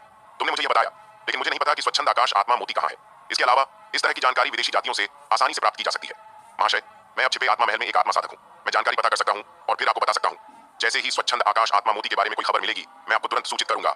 जसप्रीत ने जल्दी से जवाब दिया। अगर मैं तुम्हें जाने दूं, तो तुम कैसे गारंटी दे सकते हो कि तुम विदेशी जातियों को यह लीक नहीं करोगे? रुद्र ने जसप्रीत को घूरते हुए कहा। महाशय, मैं अपनी आत्मा की कसम खा सकता हूँ, जसप्रीत ने दांत पीसते हुए कहा। तुम छिपे आत्मा महल में क्यों नहीं रहते? तुम्हें वयस्कों के साथ क्यों जाना है? सदाशिव ने भौहें चढ़ाकर कहा। आकाश व बादल आत्मा महल में संसाधनों की कमी है, लेकिन प्रतिरोध आत्मा महल अलग है। यह होंगमेंग आत्मा महल को छोड़कर सबसे ताकतवर आत्मा महल है और इसमें संसाधनों की कोई कमी नहीं है। क्या तुम सोचते हो कि छिपे आत्मा महल में मेरी स्थिति आकाश व बादल आत्मा महल जैसी है? आकाश व बादल आत्मा महल में मैं कम से कम 3 महान आत्मा सम्राटों में से एक था। उपमहल स्वामी और महल स्वामी को छोड़कर मैं नीचे के आत्मा साधकों को अपनी मर्जी से आदेश दे सकता था, लेकिन इस छिपे आत्मा महल में मैं सिर्फ एक छोटा सा अनुयायी हूँ। जसप्रीत ने इस बिंदु पर असहाय होकर आह भरी। इसके अलावा हम सभी आकाश व बादल आत्मा महल से आए हैं। प्रतिरोध आत्मा महल के आत्मा साधक हमसे बहुत शत्रुता रखते हैं और उनके पास विदेशी जाति का समर्थन है। हम सभी प्रतिरोध आत्मा महल में इधर उधर काम करने के लिए भेजे जाते हैं, वरना तुम्हें मुझसे मिलने का मौका कैसे मिलता? इन शब्दों को सुनकर सदाशिव को तुरंत जसप्रीत की उदासी समझ में आ गई। आकाश और बादल आत्मा महल में वह उच्च और शक्तिशाली आत्मा सम्राट था, लेकिन इस प्रतिरोध आत्मा महल में उसके लिए कोई जगह नहीं थी। अगर सदाशिव की जगह होती, तो अगर कोई बेहतर विकल्प होता, तो वह निश्चित रूप से बिना हिचकिचाहट के बेहतर जगह चुनता। मुझे कहना होगा, रुद्र का चेतना का सागर वास्तव में एक अच्छी जगह है। ठीक है, तो तुम अपनी आत्मा की कसम खाओ, रुद्र ने जसप्रीत से कहा। जसप्रीत को मारना निश्चित रूप से समस्या का अंत कर देता, लेकिन उसे छोड़ने से अभी भी कुछ उपयोग हो सकता था। स्वच्छंद आकाश आत्मा मोती के बारे में रुद्र को लगता था कि उम्मीद बहुत ज्यादा नहीं थी। आखिरकार विदेशी जातियों ने इतने सारे लोगों को उसे ढूंढने के लिए भेजा था। अगर कोई खबर भी होती, तो जसप्रीत की पहचान के साथ उसे शायद पहली बार में पता नहीं चलता। अंत में स्वच्छंद आकाश आत्मा मोती फिर भी विदेशी जातियों के हाथों में जाएगा। विदेशी जाति के बारे में रुद्र ने आकाश व बादल क्षेत्र में उनसे संपर्क किया था और वे बहुत ताकतवर थे। प्रतिरोध क्षेत्र में अभी तक कोई विदेशी जाति का सामना नहीं हुआ था, लेकिन यहाँ तक कि प्रतिरोध आत्मा महल भी विदेशी जाति द्वारा नियंत्रित हो चुका था। विदेशी जाति की ताकत शायद उम्मीद से परे हो सकती थी। विदेशी जातियों के बारे में सोचते हुए रुद्र को रचिता की याद आ गई। पता नहीं वह अब कैसी है। रुद्र को रचिता की थोड़ी चिंता थी, लेकिन वह कुछ नहीं कर सकता था। रचिता एक बहुत दृढ़ निश्चयी महिला थी। एक बार उसका कोई लक्ष्य होता, तो वह निश्चित रूप से उसे पूरा करती। बेशक रुद्र को रचिता की क्षमता पर भी भरोसा था। जसप्रीत ने कसम खाने के बाद रुद्र ने उसे तुरंत जाने नहीं दिया, बल्कि उसे सदाशिव और जोरावर के साथ अपनी आत्मा में निहित आत्मा पथ को देखने के लिए कहा। जीवित आत्मा के आत्मा पथ को देखने के बाद जसप्रीत सदाशिव और जोरावर की तरह बहुत गहराई से हैरान था। आखिरकार यह पहली बार था जब उसने जीवित आत्मा का आत्मा पथ देखा था। ये आत्मा पथ वे आत्मा पथ थे जो आत्मा साधकों ने पहले कभी नहीं देखे थे। ये जीवित आत्माओं के लिए अद्वितीय आत्मा पथ थे और मृत आत्माओं के रूप में वे केवल मृत आत्माओं के आत्मा पथ को महसूस कर सकते थे। मुझे आखिरकार समझ में आया कि तुम लोग इतनी तेजी से क्यों सुधरे। जसप्रीत ने सदाशिव और जोरावर को ईर्ष्या से देखा, खासकर सदाशिव को। सदाशिव अब जोरावर से ज्यादा ताकतवर था, लेकिन सदाशिव शुरू में सिर्फ एक आत्मा दूत था और उसकी ताकत केवल महान आत्मा देव राजा स्तर पर थी। आत्मा देव सम्राट स्तर तक भी नहीं पहुंची थी। लेकिन अब सदाशिव अलग था। वह पहला था जिसने रुद्र का अनुसरण किया था। उसने न केवल जसप्रीत और जोरावर को पीछे छोड़ दिया, बल्कि जोरावर की आत्मा पथ में उपलब्धियां भी उससे थोड़ी कम थीं। मुख्य कारण यह था कि सदाशिव ने महान आत्मा देव राजा के रूप में शुरू किया था। रुद्र की जीवित आत्मा के आत्मा पथ को देखने के बाद उसने बहुत कुछ समझा, इसलिए आत्मा पथ में उसकी उपलब्धियां जोरावर की तुलना में अधिक पूर्ण थीं। जसप्रीत के लिए वह आत्मा पथ या ताकत के मामले में जोरावर से कम था। संभावनाओं के मामले में सदाशिव स्वाभाविक रूप से तीनों में सबसे ज्यादा संभावनाओं वाला था। हालांकि जसप्रीत रहना चाहता था, उसे पता था कि उसे स्वच्छंद आकाश आत्मा मोती की खबर पता करनी होगी। केवल इस तरह वह योगदान दे सकता था और रुद्र की चेतना के सागर में और अधिक जीवित आत्माओं के आत्मा पथ को देख सकता था। आखिरकार जसप्रीत चला गया। जाने से पहले जोरावर और जसप्रीत ने प्रत्येक ने एक आत्मा मुहर छोड़ी। जब भी जसप्रीत को कोई खबर मिलती, वह आत्मा मुहर के माध्यम से रुद्र और उनसे संपर्क कर सकता था। इस समय रुद्र और वेदिका अपने निवास पर लौट आए। तुम समय पर वापस आए, तैयार हो जाओ, हम प्राचीन दक्षिणी प्रणाली के शौयु शहर जा रहे हैं। वरुण हवा में से प्रकट हुआ और रुद्र और अन्य लोगों से बोला, अब जा रहे हैं? रुद्र ने भौहें चढ़ाकर पूछा। हाँ, अब चलते हैं, वरुण ने सिर हिलाया। इसके बाद रुद्र ने वेदिका को साथ लिया और वरुण के पीछे मुख्य हॉल की ओर चला। द्विध्रुवीय जुड़वां और अन्य लोग पहले से ही मुख्य हॉल में इंतजार कर रहे थे। जब उन्होंने रुद्र और अन्य लोगों को आते देखा, तो वे रुद्र की ओर देखने लगे। रुद्र ने द्विध्रुवीय जुड़वां और अन्य लोगों को थोड़े आश्चर्य से देखा। हालांकि उन्होंने अपनी आभास को छिपाने की पूरी कोशिश की थी, रुद्र फिर भी महसूस कर सकता था कि यिन यांग जुड़वां और अन्य लोगों की आभास पहले की तुलना में बहुत मजबूत हो गई थी। न केवल थोड़ी मजबूत, बल्कि बहुत ज्यादा मजबूत, खासकर जहर मुहर, जिसने वास्तव में रुद्र को एक अस्पष्ट दबाव की भावना दी। उन्हें कम मत समझो, उनमें से कुछ बहुत अच्छी तरह छिपे हुए हैं, खासकर जब से उन्होंने उन वयस्कों के प्रति निष्ठा की कसम खाई है। कुछ की ताकत बहुत बढ़ गई है, कुछ ने अपनी कुछ ताकत वापस पा ली है और कुछ ने कुछ खजाने प्राप्त किए हैं। वरुण ने रुद्र को चेतावनी दी, एक बार जब हम शौयु शहर पहुंच जाएंगे, तो निश्चित रूप से लड़ाई होगी। सिर्फ इसलिए मत छोड़ देना कि वे सभी मध्य क्षेत्र के उम्मीदवार हैं। भले ही तुम छोड़ दो, वे शायद ऐसा न करें। मैं समझ गया, रुद्र ने सिर हिलाया। इस समय सबसे ताकतवर व्यक्ति गुप्त रूप से हवा में से प्रकट हुआ। इस बार मैं टीम को शौयु शहर ले जाऊंगा। शौयु शहर पहुंचने के बाद जब तक जरूरी न हो, परेशानी पैदा करने की कोशिश मत करो। खैर, मैं और बकवास नहीं करूंगा, चलो। सिया ने मुड़कर पीछे की टेलीपोर्टेशन सरणी की ओर चलना शुरू किया। सब लोग पीछे चल दिए। रुद्र और अन्य लोग जल्दी से पीछे चल दिए। पहला जेल शहर। प्राचीन काल में इसे टाइगर कबीले ने बनाया था, जिन्होंने मुख्य जेल दूत को शहर का प्रभारी नियुक्त किया था। मुख्य जेल शहर के अलावा आखिरी जेल शहर भी है, जो उत्तर में स्थित है और प्राचीन उत्तरी प्रणाली द्वारा कब्जा किया गया है। रुद्र और अन्य लोग सबसे ताकतवर व्यक्ति के साथ गुप्त रूप से पहले जेल शहर में टेलीपोर्ट कर गए। छिपे जेल शहर के विपरीत पहले जेल शहर का लेआउट एक विशाल पिंजरे की तरह है। यहाँ होना जेल में होने जैसा है। ये जेल शहर इतना जेल जैसा क्यों दिखता है? वेदिका बड़बड़ाए बिना नहीं रह सकी। शौर्य शहर मूल रूप से एक जेल है, पर उन्होंने वेदिका के शब्द सुनकर कहना नहीं छोड़ा। क्या यह वाकई एक जेल है? वेदिका ने अपनी चमकदार आंखें झपकाईं, उत्सुक दिख रही थी। प्राचीन काल में शौर्य शहर को राजा टाइगर ने बनाया था। कहा जाता है कि इसका उपयोग विद्रोही टाइगर को कैद करने के लिए किया गया था। वरुण ने धीरे धीरे कहा। विरोधी टाइगर? न केवल वेदिका, रुद्र भी उत्सुक था, खासकर टाइगर कबीले के बारे में। टाइगर कबीला बहुत खास है। कहा जाता है कि उनमें से कुछ विद्रोह का अनुभव करते हैं। इस तथाकथित विद्रोह का मतलब है कि वे अपनी चेतना खो देते हैं और केवल मारने की प्रवृत्ति वाले राक्षस बन जाते हैं। इन राक्षसों को नी टाइगर कहा जाता है। विद्रोह के बाद नी टाइगर की ताकत नाटकीय रूप से बढ़ जाती है और उनका आकार बढ़ जाता है। वरुण ने जारी रखा। इसके अलावा नी टाइगर अन्य टाइगर को खाकर और मजबूत हो सकता है। नी टाइगर को नियंत्रित करने के लिए पहला जेल शहर बनाया गया था। इसे नियंत्रित करने की क्या जरूरत है? क्या इसे मार नहीं सकते? वेदिका ने भौहें चढ़ाकर पूछा। नी टाइगर वास्तव में टाइगर कबीले का हिस्सा है। प्राचीन काल से पहले नी टाइगर में अपनी चेतना वापस पाने की क्षमता थी, लेकिन बाद में किसी अज्ञात कारण से वे विरासत के तरीके खो गए और नी टाइगर अपनी चेतना को नियंत्रित नहीं कर सका। वरुण ने जवाब दिया। तो यह पहला जेल शहर उन लोगों को कैद करने के लिए बनाया गया था जो टाइगर के खिलाफ विद्रोह करते थे। उन्हें तब तक रिहा किया जाएगा जब तक कि विरासत को बहाल करने का तरीका नहीं मिल जाता, है ना? रुद्र ने आगे कहा। हाँ बिल्कुल, वरुण ने सिर हिलाया। उन नी टाइगर का क्या हुआ? वेदिका ने पूछे बिना नहीं रह सकी। वे बहुत पहले मर चुके हैं। प्राचीन काल में उन्हें विदेशी जातियों ने हमारी वाण कबीले के खिलाफ लड़ने के लिए उकसाया था। उस समय हमारे वाण कबीले के कई लोग नी टाइगर के हाथों मरे थे। वरुण ने आह भरी और कहा, मुख्य रूप से क्योंकि राजा टाइगर नी टाइगर बन गया था। अगर वह राजा टाइगर नी टाइगर नहीं बना होता तो इतने लोग नहीं मरे होते। क्या बहुत सारे लोग मरे? वेदिका ने उत्सुकता से पूछा। इतने सारे की गिनती नहीं की जा सकती। 3 शीर्ष सबसे ताकतवर लोग मरे, घायलों की तो बात ही छोड़ दो। वरुण ने कहा। क्या राजा नी टाइगर इतना ताकतवर था? वेदिका ने आश्चर्य से पूछा। राजा टाइगर खुद सबसे ताकतवर प्राणी था, विदेशी जाति के 7 राजाओं से कहीं ज्यादा ताकतवर, और यहाँ तक कि विदेशी जाति के सम्राट के बराबर। नी टाइगर बनने के बाद उसने विदेशी जाति के सम्राट को भी पीछे छोड़ दिया और कहा जाता है कि वह सर्वोच्च देवता के स्तर के करीब पहुंच गया था। वरुण ने कहा। वैसे भी मैं अभी भी पहले जेल शहर के स्वामी के महल की ओर जा रहा हूँ। चूंकि करने के लिए कुछ नहीं है तो मैं रुद्र और वेदिका को वह सब बता देता हूँ जो मुझे पता है। वरुण के शब्द सुनकर रुद्र का चेहरा तनावग्रस्त हो गया। टाइगर वास्तव में नी टाइगर में बदल जाता था जो अपनी चेतना खो देता था। क्या इसका मतलब यह नहीं कि टाइगर को भविष्य में ऐसे जोखिमों का सामना करना पड़ेगा? रुद्र को देव टाइगर की याद आ गई। देव टाइगर अभी भी टाइगर कबीले में रह रहा है और विदेशी जाति का संभावित राजकुमार अभी तक नहीं मिला है। पता नहीं सुनील अब कैसा है। उसने कहा था कि वह विदेशी जाति में घुल मिल जाना चाहता है। रुद्र को सुनील की याद आ गई। जब वह टाइगर कबीले में था, सुनील ने विदेशी जाति में घुल मिल जाने का फैसला किया था। अब तक रुद्र को सुनील की कोई खबर नहीं थी। काफी समय बाद सिया, दूर से मोतियों के गिरने जैसी आवाज आई और एक ऐसी शक्तिशाली महिला योद्धा जो पानी की तरह हल्की थी पास में प्रकट हुई। उसके पीछे पुरुषों और महिलाओं का एक बड़ा समूह था। प्रतिज्ञा, तुम अभी भी जिंदा हो। सिया ने उस सबसे ताकतवर महिला को उदासीनता से देखा। अगर तुम मरे नहीं हो तो मैं भी नहीं मरूंगी। प्रतिज्ञा नाम की ताकतवर प्राणी ने मधुरता से मुस्कुराया, फिर सिया को इशारा किया। क्या तुम कुछ पुराने दोस्तों से मिलने चलोगे? पुराने दोस्त? क्या वे भी पुनर्जन्म कर चुके हैं? सिया ने थोड़ा सा भौहें चढ़ाई। आखिरकार इस बार हमें प्राचीन प्रणाली का नेता चुनना है, इसलिए वे भी जाग गए। प्रतिज्ञा ने सिर हिलाया। ठीक है, सिया ने जवाब दिया। फिर पीछे रुद्र और अन्य लोगों को निर्देश दिया। मुख्य हॉल में जाओ और इंतजार करो। मैं बाद में तुम्हें ढूंढने आऊंगा। इधर उधर मत घूमना। अगर कुछ अप्रत्याशित हुआ तो तुम्हें इसके परिणाम भुगतने होंगे। तुम्हारे लिए भी यही बात है। प्रतिज्ञा ने उत्तरी प्राचीन प्रणाली के उम्मीदवारों को भी बताया। इसके बाद सिया और प्रतिज्ञा गायब हो गए। दोनों सबसे ताकतवर नेताओं के जाने के बाद उत्तरी प्राचीन उम्मीदवारों की ओर से हलचल हुई और एक सुडौल और उत्कृष्ट दिखने वाली महिला बाहर आई। मेरा चचेरा भाई प्रीतम मध्य प्राचीन स्कूल के एक उम्मीदवार के हाथों मरा। मैं जानना चाहती हूँ कि यह किसने किया। महिला का लहजा बर्फ की तरह ठंडा था। एक अनोखी ध्वनि तरंग गुजर गई। मध्य उम्मीदवारों के चेहरे अचानक बदल गए। कुछ कांपने लगे और कुछ के शरीर पर बर्फ दिखाई देने लगी। यहाँ तक कि वेदिका को भी कड़ाके की ठंड महसूस हुई। यह महिला प्रीतम से कहीं ज्यादा ताकतवर थी। उसने जल्दी से अपने दिल के तीरों को संक्षेपित किया और 800 से ज्यादा पूर्वज धनुष छोड़ने की तैयारी की। द्विध्रुवीय जुड़वां और अन्य लोग कुछ नहीं बोले। मैंने उसे मारा। रुद्र खड़ा हुआ और अंतरिक्ष में जमा हुए बर्फ के क्रिस्टल उसकी शारीरिक शक्ति से टूट गए। तुम काफी काबिल हो। कोई आश्चर्य नहीं कि तुम इतने घमंडी हो। अगर मैं अब कार्रवाई कर सकती तो मैं निश्चित रूप से तुम्हें मार देती, लेकिन जल्दी नहीं है। अगली बार जब हम लड़ेंगे मैं अपने हाथों से तुम्हारा सिर उतारूंगी और अपने चचेरे भाई प्रीतम का बदला लूंगी। याद रखो, मेरा नाम यशिका है। महिला ने रुद्र से ठंडे स्वर में कहा। उसके पास मेरे लोगों की मौत के निशान हैं। मेरे लोग उसके हाथों मरे। अचानक एक और पुरुष बाहर निकला। उसका शरीर नीले तरल की तरह था। वह जल नस का सदस्य था। उसने रुद्र और वेदिका को घूरा। तुम दोनों के शरीर पर निशान है। ऐसा लगता है कि तुमने जरूर मेरे कबीले के किसी व्यक्ति को मिलकर मारा होगा। तुम मेरे कबीले के किसी को मारने की कीमत चुकाओगे। मैं अपने हाथों से तुम्हारे सिर उतारूंगा और उन्हें मेरे मृत लोगों के लिए बलिदान के रूप में चढ़ाऊंगा। यह कहने के बाद वह व्यक्ति मुड़कर चला गया, लेकिन उससे निकलने वाली ऊर्जा ने वहां मौजूद कई उम्मीदवारों के दिलों को कांपने पर मजबूर कर दिया। ऐसी मजबूत लहर यशिका नाम की महिला की आवाज से कहीं ज्यादा ताकतवर थी। यशिका ने रुद्र को एक नजर देखा और मुड़कर चली गई। भाई रुद्र, तुम्हें सावधान रहना चाहिए। दिशापास आया और रुद्र को चेतावनी दी। यह यशिका उत्तर में पहले स्तर की उम्मीदवार है। हालांकि वह सबसे नीचे रैंक करती है। वह बहुत ताकतवर है और उसने सर्वोच्च शक्ति में भी शामिल हो लिया है। और वह जल नस का व्यक्ति भारी जल कबीले से है। वह उत्तर में पहले स्तर के उम्मीदवारों में यशिका से कहीं ऊंचा रैंक करता है। इसके अलावा वह हत्या में कुशल है। इसलिए अगर तुम उसका सामना करते हो तो सावधान रहना। मुझे बताने के लिए धन्यवाद, रुद्र ने कहा। कोई बात नहीं, मैं अभी भी तुम पर आशावादी हूँ, लेकिन ये लोग आसान नहीं है। उन्हें कम मत समझो, वरना तुम मुश्किल में पड़ सकते हो। दिशा ने सिर हिलाकर कहा। वास्तव में भले ही जहर मुहर ने नहीं बताया होता, रुद्र फिर भी महसूस कर सकता था कि यशिका वास्तव में बहुत ताकतवर थी, प्रीतम से कहीं ज्यादा। जहां तक चोंगशुई कबीले के उस व्यक्ति की बात है, वह यशिका से भी बेहतर है। वह और भी मजबूत ताकत छिपाता है और हत्या की क्षमताओं के साथ वास्तविक लड़ाई में वह यशिका से कहीं ज्यादा खतरा पैदा करता है। इन दोनों के अलावा रुद्र ने उत्तरी प्राचीन कबीले के उम्मीदवारों के समूह में एक और भी मजबूत आभास महसूस किया। शायद यशिका से भी मजबूत और भारी जल कबीले के व्यक्ति से भी कहीं ज्यादा ताकतवर। क्या अब आने वाले ये सभी लोग उत्तरी प्राचीन प्रणाली से हैं? रुद्र ने दिशा से पूछा। सभी नहीं, बस कुछ हिस्सा। दिशा ने सिर हिलाया। रुद्र ने और सवाल नहीं पूछे। आखिरकार मजबूत हो या कमजोर, यह सब अपनी कार्रवाइयों पर निर्भर करेगा। वह तुरंत मध्य प्राचीन प्रणाली के उम्मीदवार के साथ मुख्य हॉल की ओर चला। दिशा और अन्य लोग भी वहां गए। दिशा, द्विध्रुवीय जुड़वां और अन्य लोग ठीक थे और उन पर ज्यादा दबाव नहीं था। इसके विपरीत अन्य उम्मीदवार इस समय बहुत दबाव में थे। उत्तरी प्राचीन स्कूल के उम्मीदवार से अभी अभी मुलाकात ने सभी पर बहुत दबाव डाला था। इस समय एक स्वर्ण स्तर का पुजारी हवा में से आया।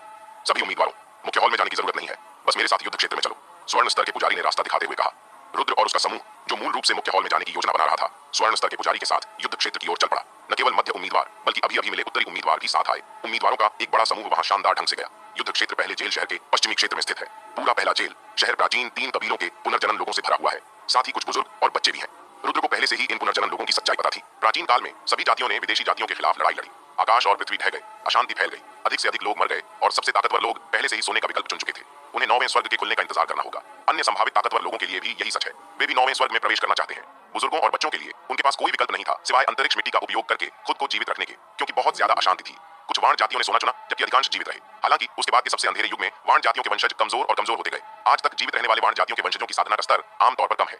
गर्जना, एक कर्णभेदी गर्जना के साथ सभी प्राचीन कबीले के लोग रुक गए, जिसमें बुजुर्ग और बच्चे भी शामिल थे। इस क्षण आकाश फट गया। एक चमकदार प्रकाश से ढका एक ड्रैगन जानवर हवा में से निकला। यह ड्रैगन जानवर बहुत विशाल था और इसमें एक अत्यंत भयानक आभास था। सबसे ताकतवर। रुद्र ने गहरी सांस ली। उसे उम्मीद नहीं थी कि पहली बार में उसे इतना ताकतवर राक्षस मिलेगा। हालांकि मशाल ड्रैगन और नील ड्रैगन दोनों सबसे ताकतवर स्तर से ऊपर के प्राचीन राक्षसी जानवर हैं। वे प्राचीन गुप्त क्षेत्र में रहते हैं। यह पहली बार था कि रुद्र ने बाहर इस स्तर का जादुई जानवर देखा था और यह एक उत्तरदायी ड्रैगन था। एक विशाल उत्तरदायी ड्रैगन हवा में उड़ा, जिसके भयानक आभास ने दबाव डाला। उसकी पीठ पर एक पवित्र पर्वत था जो भी चमक रहा था। रुद्र इस पवित्र पर्वत में निहित आभास की भयावहता को महसूस कर सकता था। सिर्फ इसके वजन को महसूस करके रुद्र को ऐसा लग रहा था जैसे उसका दम घुट रहा हो। कितना भयानक पवित्र पर्वत! यह कम से कम 10 लाख चोटियों को संक्षेपित करके बनाया गया होगा। रुद्र का चेहरा तनावग्रस्त था। यह एक प्राचीन कलाकृति है, पवित्र पर्वत। विनोद अचानक बोला। यह प्राचीन कलाकृतियों में सबसे उन्नत है। प्राचीन काल में इसने विदेशी जाति के 3 क्षेत्र राजाओं को दबा दिया था। अंत में विदेशी सम्राट के हस्तक्षेप ने 3 क्षेत्र राजाओं को 100 देवताओं के पर्वत के नीचे दबाए जाने और मारे जाने से बचाया। यहाँ तक कि विदेशी जाति के 3 राजा भी दबाए गए। रुद्र हैरान दिखने से खुद को रोक नहीं सका। दूसरे लोग नहीं जानते कि विदेशी क्षेत्र राजा की शक्ति कितनी भयानक है, लेकिन रुद्र, जिसके पास आकाश व बादल क्षेत्र राजा का दायां हाथ है, इसे बहुत अच्छी तरह जानता है। विदेशी जाति का सबसे कमजोर क्षेत्र राजा सबसे ताकतवर के शीर्ष स्तर के बराबर है या उससे भी ज्यादा ताकतवर। अगर तुम शारीरिक साधक नहीं होते तो कोई और इस प्राचीन कलाकृति की आभास को महसूस करने की कोशिश करता तो वह कुचल जाता। विनोद ने कहा। वहां लोग हैं। रुद्र ने अचानक देखा कि इस प्राचीन कलाकृति पर कई लोग खड़े थे, जिनका नेतृत्व एक युवा पुरुष और महिला कर रहे थे। पुरुष पन्ना हरे रंग में ढका था जैसे जेड़, और उसमें एक अदृश्य और आश्चर्यजनक आभा थी। दूसरी ओर की महिला अत्यंत सुंदर थी, लेकिन उसका शरीर लगभग पारदर्शी था, जिसमें समय समय पर बर्फ के क्रिस्टल बन रहे थे। वे प्राचीन तत्ववंश के शाही परिवार के उत्तराधिकारी हैं। अगर वे राजा के सिंहासन पर चढ़ सकते हैं तो वे भविष्य में तत्ववंश के राजा बन जाएंगे। विनोद ने हल्के से कहा। प्राचीन प्रणाली में शाही परिवार है? रुद्र हैरान दिखा। बेशक है। तत्ववंश, सर्वंश वंश और आत्मा भाषा वंश में शाही परिवार है।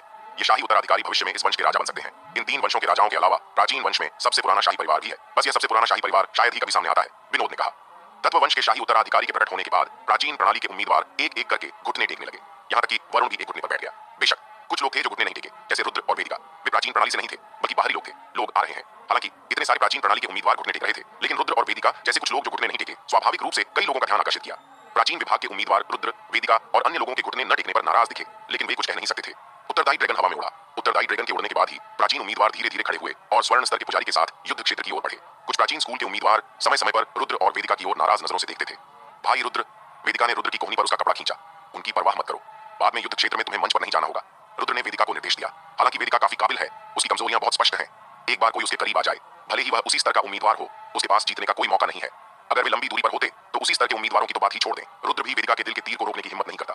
अगर तुम शीर्ष 10 में जीत सकते हो तो तुम सर्वंश पवित्र तालाब में प्रवेश कर सकते हो। सर्वंश पवित्र तालाब में डुबकी लगाने की योग्यता तुम्हें महान देव सम्राट स्तर तक पहुंचने में मदद कर सकती है। वरुण ने रुद्र को संदेश दिया। तुमने पहले यह क्यों नहीं बताया? रुद्र ने भौहें चढ़ाकर पूछा। मुझे भी अभी इसके बारे में पता चला। अगर हमें सर्वंश पवित्र तालाब में डुबकी लगाने का मौका मिलता तो इस बार उम्मीदवारों के बीच प्रतिस्पर्धा शायद और भी तीव्र हो जाती, वरुण ने कहा। और तुम? सर्वंश पवित्र तालाब में प्रवेश करने के बाद तुम कितनी ताकत वापस पा सकते हो? रुद्र ने पूछा। मुझे अपनी पूर्व की शिखर स्थिति तक ठीक होने में सक्षम होना चाहिए, वरुण ने थोड़ा हिचकिचाने के बाद कहा। यह सुनकर रुद्र ने वरुण को आश्चर्य से देखा। उसे कभी उम्मीद नहीं थी कि वरुण वास्तव में अपनी शिखर स्थिति तक ठीक हो सकता था, और पिछली शिखर स्थिति स्वाभाविक रूप से संभावित सबसे ताकतवर स्तर थी। अचानक रुद्र को समझ में आया कि वरुण ने क्यों कहा कि इस बार उम्मीदवारों के बीच प्रतिस्पर्धा तीव्र होगी। शीर्ष 10 सर्वंश पवित्र तालाब में प्रवेश कर सकेंगे तो सभी उम्मीदवारों को शीर्ष 10 स्थानों के लिए प्रतिस्पर्धा करनी होगी और सर्वंश पवित्र तालाब में प्रवेश करने की योग्यता प्राप्त करनी होगी। केवल सर्वंश पवित्र तालाब में प्रवेश करके ही उम्मीदवार अपनी पूर्व की ताकत वापस पा सकते हैं। कौन जल्दी ठीक नहीं होना चाहता? अगर तुम जल्दी अपनी शिखर स्थिति तक ठीक हो सकते हो तो तुम्हें सबसे ताकतवर बनने का अवसर मिलेगा। एक बार सबसे ताकतवर बनने के बाद 9वें स्तर को खोलने की संभावना और बढ़ जाएगी। हर कोई अमर होना चाहता है और सर्वोच्च देवता बनना चाहता है। रुद्र अब संभावित महान सम्राट स्तर तक पहुंच चुका है, लेकिन आगे प्रगति करना मुश्किल है क्योंकि उसने पहले से ही एक रुकावट का अनुभव किया था। दूसरे शब्दों में, महान देव सम्राट स्तर तक पहुंचने के लिए उसे इस रुकावट को तोड़ना होगा। हालांकि इस रुकावट को केवल अपनी ताकत पर निर्भर करके नहीं तोड़ा जा सकता और इसके लिए और अधिक बाहरी ताकतों की जरूरत है। जैसा कि वरुण ने कहा, रुद्र को केवल सर्वंश पवित्र तालाब में प्रवेश करने का अवसर मिलने पर ही महान देव सम्राट स्तर तक पहुंचने का मौका मिलेगा। वरुण के संभावित सबसे ताकतवर स्तर तक ठीक होने के लिए यह इसलिए था क्योंकि वह बहुत पहले ही ताकतवर स्तर तक पहुंच चुका था और अब उसे केवल अपनी साधना को बहाल करने के लिए ताकत की जरूरत थी। थोड़ी देर बाद सभी युद्ध क्षेत्र में पहुंच गए। क्योंकि उम्मीदवार बहुत ज्यादा थे, युद्ध क्षेत्र का क्षेत्र बहुत बड़ा था और रुद्र और अन्य लोगों को पहले से चुनी गई जगहों पर व्यवस्थित किया गया था। इस स्थिति से तुम पूरे युद्ध क्षेत्र और इसके ऊपर तैरते क्रिस्टल महलों को देख सकते हो। इन क्रिस्टल महलों को बाहर से नहीं देखा जा सकता, लेकिन अंदर से बाहर की स्थिति देखी जा सकती है। क्रिस्टल महल सबसे ताकतवर और उच्च स्थिति वालों के लिए है। दक्षिण, उत्तर और मध्य क्षेत्र के 3 उम्मीदवारों को अलग किया गया था क्योंकि वे बहुत दूर थे और स्थिति नहीं देख सकते थे। वास्तव में मुख्य कारण यह है कि मध्य क्षेत्र में उम्मीदवार बहुत कम है। रुद्र और अन्य लोग अभी अभी पहुंचे थे, तभी एक स्वर्ण स्तर का पुजारी युद्ध क्षेत्र के केंद्र में प्रकट हुआ और आसपास का मूल शोर अचानक शांत हो गया। उम्मीदवार प्रतियोगिता के पहले दौर में 10 समूह चुने जाएंगे। प्रत्येक समूह में 8 लोग होंगे और 8 लोग 3 मुकाबलों में प्रतिस्पर्धा करेंगे ताकि शीर्ष 10 में प्रवेश कर सकें। स्वर्ण स्तर के पुजारी ने जोर से कहा, शीर्ष 10 सर्वंश पवित्र तालाब में प्रवेश करने की योग्यता प्राप्त करेंगे। इन शब्दों के साथ ही चारों ओर हंगामा और उत्साह की चीखें गूंज उठी। हालांकि यह खबर बहुत पहले लीक हो चुकी थी, यह घोषित नहीं की गई थी और इसे किसी भी समय बदला जा सकता था। अब जब यह घोषित हो चुका है तो इसका मतलब है कि यह तय हो गया है। सर्वंश पवित्र तालाब में प्रवेश करने के लिए 10 स्थान हैं और सभी उम्मीदवार उत्साह से भरे हुए हैं। कुछ तो चुपके से अपनी ताकत जुटा रहे हैं, किसी भी समय प्रतिस्पर्धा के लिए तैयार हैं। शीर्ष 10 आपस में प्रतिस्पर्धा करेंगे, 5 दाव ताई हो जाएंगे और बचे हुए 5 शीर्ष 5 में प्रवेश करेंगे। जो शीर्ष 5 में आएंगे उन्हें प्राचीन आत्मा मुहर मिलेगी। स्वर्ण स्तर के पुजारी ने फिर से घोषणा की। युद्ध क्षेत्र में फिर से हंगामा हुआ और कुछ उम्मीदवार बेकाबू होकर साहस दिखाने लगे। यहाँ तक कि वरुण ने भी आश्चर्य का भाव दिखाया। जाहिर तौर पर उसे उम्मीद नहीं थी कि प्राचीन आत्मा मुहर का इनाम भी होगा। प्राचीन आत्मा मुहर क्या है? वेदिका ने पूछे बिना नहीं रह सकी। प्राचीन आत्मा मुहर एक खजाना है जो प्राचीन काल से आत्मा भाषा वंश द्वारा पारित किया गया है। इसके कई उपयोग हैं, लेकिन आप कौन सा उपयोग निकाल सकते हैं यह आपकी किस्मत पर निर्भर करता है। सामान्य तौर पर आपको प्राचीन आत्मा मुहर से प्राचीन आत्मा गोली मिलेगी। वरुण ने समझाया, प्राचीन आत्मा गोली एक ऐसी औषधि है जो सभी प्रकार के महान मार्गों के सार से बनी है। यह हड्डियों से मांस उगा सकती है और यहाँ तक कि मृतकों को भी जीवित कर सकती है। सबसे ताकतवर लोग भी प्राचीन आत्मा गोली का उपयोग करके अपनी चोटों से जल्दी ठीक हो सकते हैं। सबसे ताकतवर लोगों की साधना बहुत ऊंची होती है और आधी गोलियां अब उनके लिए ठीक करने के लिए पर्याप्त नहीं है। केवल 10,000 से ज्यादा महान चीजों से बनी गोलियां ही उनकी चोटों को ठीक करने में मदद कर सकती हैं। यहाँ तक कि प्राचीन आत्मा गोली भी अनमोल है। आखिरकार यह वह चीज है जिसे सबसे ताकतवर लोग भी उपयोग कर सकते हैं। यह वहां मौजूद उम्मीदवारों के लिए एक और बड़ा इनाम है। बचे हुए 5 लोग शीर्ष 3 स्थानों के लिए प्रतिस्पर्धा करेंगे और जो शीर्ष 3 में प्रवेश कर पाएंगे वे हमारे प्राचीन प्रणाली के सोने, चांदी और कांस्य के 3 खजाने के भंडारों में प्रवेश कर सकेंगे और उनमें से एक चीज को अंधेरे में चुन सकेंगे। स्वर्ण स्तर के पुजारी ने फिर से जोर से कहा। अचानक आसपास शांत हो गया, मूल शोर थम गया और सभी उम्मीदवारों की सांसें तेज हो गईं। यह इनाम पिछले 2 इनामों से कम नहीं है, बल्कि उससे कहीं ज्यादा है। आखिरकार 3 खजाने के भंडारों में चुनी जा सकने वाली कोई भी चीज असाधारण होती है। 3 प्राचीन खजाने के भंडारों में कांस्य भंडार सबसे कमजोर है, इसके बाद चांदी का भंडार और अंत में सोने का भंडार। हालांकि कांस्य स्तर सबसे नीचे है, लेकिन उससे निकलने वाली चीजें निश्चित रूप से प्राचीन आत्मा गोलियों से बेहतर है। इस बार प्राचीन प्रणाली के ताकतवर स्वामियों ने बहुत बड़ा निवेश किया है और इतने सारे खजाने देने को तैयार हैं। यह अच्छी बात है क्योंकि इससे हमें और ज्यादा के लिए लड़ने का मौका मिलता है। वाकई में बहुत अच्छा है। मुझे शीर्ष 3 में जरूर जाना है। मैं पूरी कोशिश करूंगा कि क्या मैं पहला स्थान जीत सकता हूँ। कई उम्मीदवार चुपके से योजनाएं बना रहे हैं और कुछ और छिपे हुए लोग यह सोच रहे हैं कि अपने विरोधियों से कैसे निपटना है। हालांकि रुद्र को नहीं पता था कि सोने, चांदी और कांस्य के 3 प्राचीन खजाने के भंडारों में क्या है, लेकिन उम्मीदवारों की प्रतिक्रियाओं से देखते हुए वे निश्चित रूप से पिछले 2 इनामों से बेहतर थे। इन 3 इनामों के लिए ही रुद्र भी अपनी पूरी ताकत से लड़ने की कोशिश करेगा। और बकवास नहीं, पहले समूह के पहले व्यक्ति का चयन शुरू करते हैं। स्वर्ण स्तर के पुजारी ने एक मोती को लापरवाही से फेंका और देखा कि वह हवा में उड़कर आकाश में प्रकट हुआ। मोती से 68 नीली किरणें निकली जो उत्तर, दक्षिण और मध्य के 3 स्थानों पर बेतरतीब ढंग से चमकी। जो भी नीली किरण से टकराया उसके शरीर पर एक नीली मुहर बन गई। जिनके पास नीली मुहर है वे तुरंत मंच पर आए। स्वर्ण स्तर के पुजारी ने जोर से कहा। तुरंत 68 लोग हवा में से निकले और तेजी से युद्ध क्षेत्र के केंद्र की ओर दौड़े। आसपास का शोर रुक गया और सभी लोग मैदान पर मौजूद 68 उम्मीदवारों को घूरने लगे। पहला दौर का पहला मुकाबला शुरू होने वाला था। रुद्र ने लापरवाही से नजर डाली, लेकिन इस क्षण रुद्र की नजर अचानक ठहर गई और उसने अविश्वास से एक काले कवच में सुंदर महिला को देखा। इस सुंदर महिला का शरीर पतला और सुडौल था, जिसे यहाँ तक कि पूर्ण कहा जा सकता था। न केवल उसका शरीर बल्कि उसका चेहरा भी। वहां मौजूद उम्मीदवार भी कभी-कभी उस सुंदर महिला की ओर अपनी नजरें घुमाते थे। यह सुंदर महिला कोई और नहीं बल्कि इशिका थी। जो यंग यहाँ क्यों है? रुद्र स्तब्ध रह गया। क्या इशिका को अद्वैत के साथ नहीं होना चाहिए था? वह यहाँ क्यों थी? और यहाँ तक कि उम्मीदवार प्रतियोगिता में भाग ले रही थी। रुद्र को याद था कि प्रीतम की स्मृति में इशिका ने उत्तरी प्राचीन प्रणाली के कई उम्मीदवारों के खिलाफ लड़ाई की थी और फिर पीछे हट गई थी। अद्वैत अभी भी प्रतिरोध शहर के पास है, तो इशिका को वहां अद्वैत के साथ रहना चाहिए था। वह अचानक यहाँ कैसे आ गई? रुद्र ने मैदान पर मौजूद इशिका को तनावग्रस्त भाव से घूरा। हालांकि उसके मन में कई शंकाएं थीं। अब उन्हें हल करने का समय नहीं था। उसकी चिंता इशिका की सुरक्षा थी। इस क्षण उत्तरी प्राचीन स्कूल के कुछ उम्मीदवारों ने पहले से ही इशिका पर अपनी नजरें टिका दी थीं। रुद्र ने यह भी देखा कि उन लोगों की आंखों में नाराजगी भरी थी। रुद्र ने पहचाना कि यह उत्तरी प्राचीन स्कूल का उम्मीदवार था जिसने पहले इशिका के खिलाफ लड़ाई की थी। जाहिर तौर पर वे भी हैरान थे। उन्हें उम्मीद नहीं थी कि इशिका यहाँ आने की हिम्मत करेगी। यह औरत अभी तक मरी नहीं है। उत्तरी प्राचीन प्रणाली के उम्मीदवारों में से एक गहरी आवाज आई। बोलने वाला एक ऐसा पुरुष था जिसकी बाईं आंख आधी अंधी थी। उस पुरुष की बाईं आंख को पूरी तरह से निकाल लिया गया था और उसमें एक बैंगनी मोती जला गया था जो बहुत अजीब लग रहा था। जब उसने इशिका को देखा तो एक आंख वाले पुरुष को अपनी बाईं आंख के गड्ढे में तेज दर्द महसूस हुआ, क्योंकि उसकी आंख को इशिका की अनंत तलवार इरादे ने अंधा कर दिया था। जब 6 लोगों ने मिलकर इशिका से निपटने की कोशिश की थी तो उन्हें लगा था कि वे आसानी से उसे हरा देंगे, लेकिन उन्हें उम्मीद नहीं थी कि इशिका की ताकत उनसे कहीं ऊपर थी। 6 में से 2 मारे गए, एक गंभीर रूप से घायल हुआ और बचे हुए 3 को हल्की चोटें आईं। आखिरकार उन्होंने इशिका को रसातल के पास तक मजबूर कर दिया था और उन्होंने अपनी आंखों से देखा था कि इशिका उस अथाह रसातल में गिर गई थी। तार्किक रूप से रसातल में गिरने के बाद जीवित रहना असंभव है, लेकिन इशिका न केवल जीवित थी बल्कि यहाँ भी प्रकट हुई थी। मैदान पर मौजूद इशिका को देखकर एक आंख वाला पुरुष दांत पीसने लगा। उसका पूरा शरीर गुस्से से कांप रहा था और उसकी आभा तेजी से बढ़ रही थी। अचानक एक आंख वाले पुरुष के पैरों के नीचे से एक काला हवा का प्रवाह उमड़ा और इस प्रवाह के प्रकट होने से उसकी सांस और मजबूत हो गई। रसातल की चरम ऊर्जा। उसने वास्तव में रसातल की चरम ऊर्जा को समझ लिया था। एक आंख वाला पुरुष मुस्कुराया। उसे उम्मीद नहीं थी कि इस क्षण में उसे अचानक प्रबुद्धता मिलेगी और वह उच्च स्तर की शक्ति प्राप्त कर लेगा। इस समय काले हवाओं ने चारों ओर बहना शुरू किया जो अपने रास्ते में सब कुछ निकल रही थी। यहाँ तक कि एक आंख वाले पुरुष की कुर्सी भी काले हवाओं से टुकड़े टुकड़े हो गई। उत्तरी प्राचीन स्कूल के उम्मीदवार जल्दी से एक तरफ हट गए। सौभाग्य से वे जल्दी हट गए। अगर वे एक कदम और धीमे होते तो एक आंख वाले पुरुष की रसातल ऊर्जा से उन्हें चोट लगती। एक आंख वाले पुरुष की आभा को महसूस करते हुए उत्तरी प्राचीन प्रणाली के उम्मीदवारों के चेहरे अचानक गंभीर हो गए। हालांकि सभी उत्तरी प्राचीन प्रणाली के उम्मीदवार हैं, वे प्रतिस्पर्धी हैं, बाद में वे द्वंद्व में फिर से मिल सकते हैं, इसलिए स्वाभाविक रूप से वे नहीं चाहते कि दूसरा पक्ष और मजबूत हो जाए। पुलकित, बधाई हो। हमें उम्मीद नहीं थी कि तुम इस समय अचानक रसातल की चरम हवा को समझ लोगे। ये वाकई में हमें हैरान करता है। एक और आवाज सुनाई दी और यहाँ भीड़ में मौजूद उत्तरी प्राचीन स्कूल के उम्मीदवार जल्दी से दोनों तरफ हट गए। एक पुरुष और एक महिला जो आए, उन्होंने उत्तरी प्राचीन स्कूल के उम्मीदवारों को ईर्ष्या से भर दिया, क्योंकि ये दोनों उत्तरी प्राचीन प्रणाली के पहले स्तर के शीर्ष उम्मीदवार थे। हालांकि पुलकित भी पहले स्तर का उम्मीदवार था, वह पहले केवल ऊपरी मध्य रैंक में था और शीर्ष व्यक्ति बनने की योग्यता नहीं रखता था। सभी द्वंद्व खत्म होने के बाद, अगर तुम अगला दौर जीत सकते हो तो हमसे मिलने आना।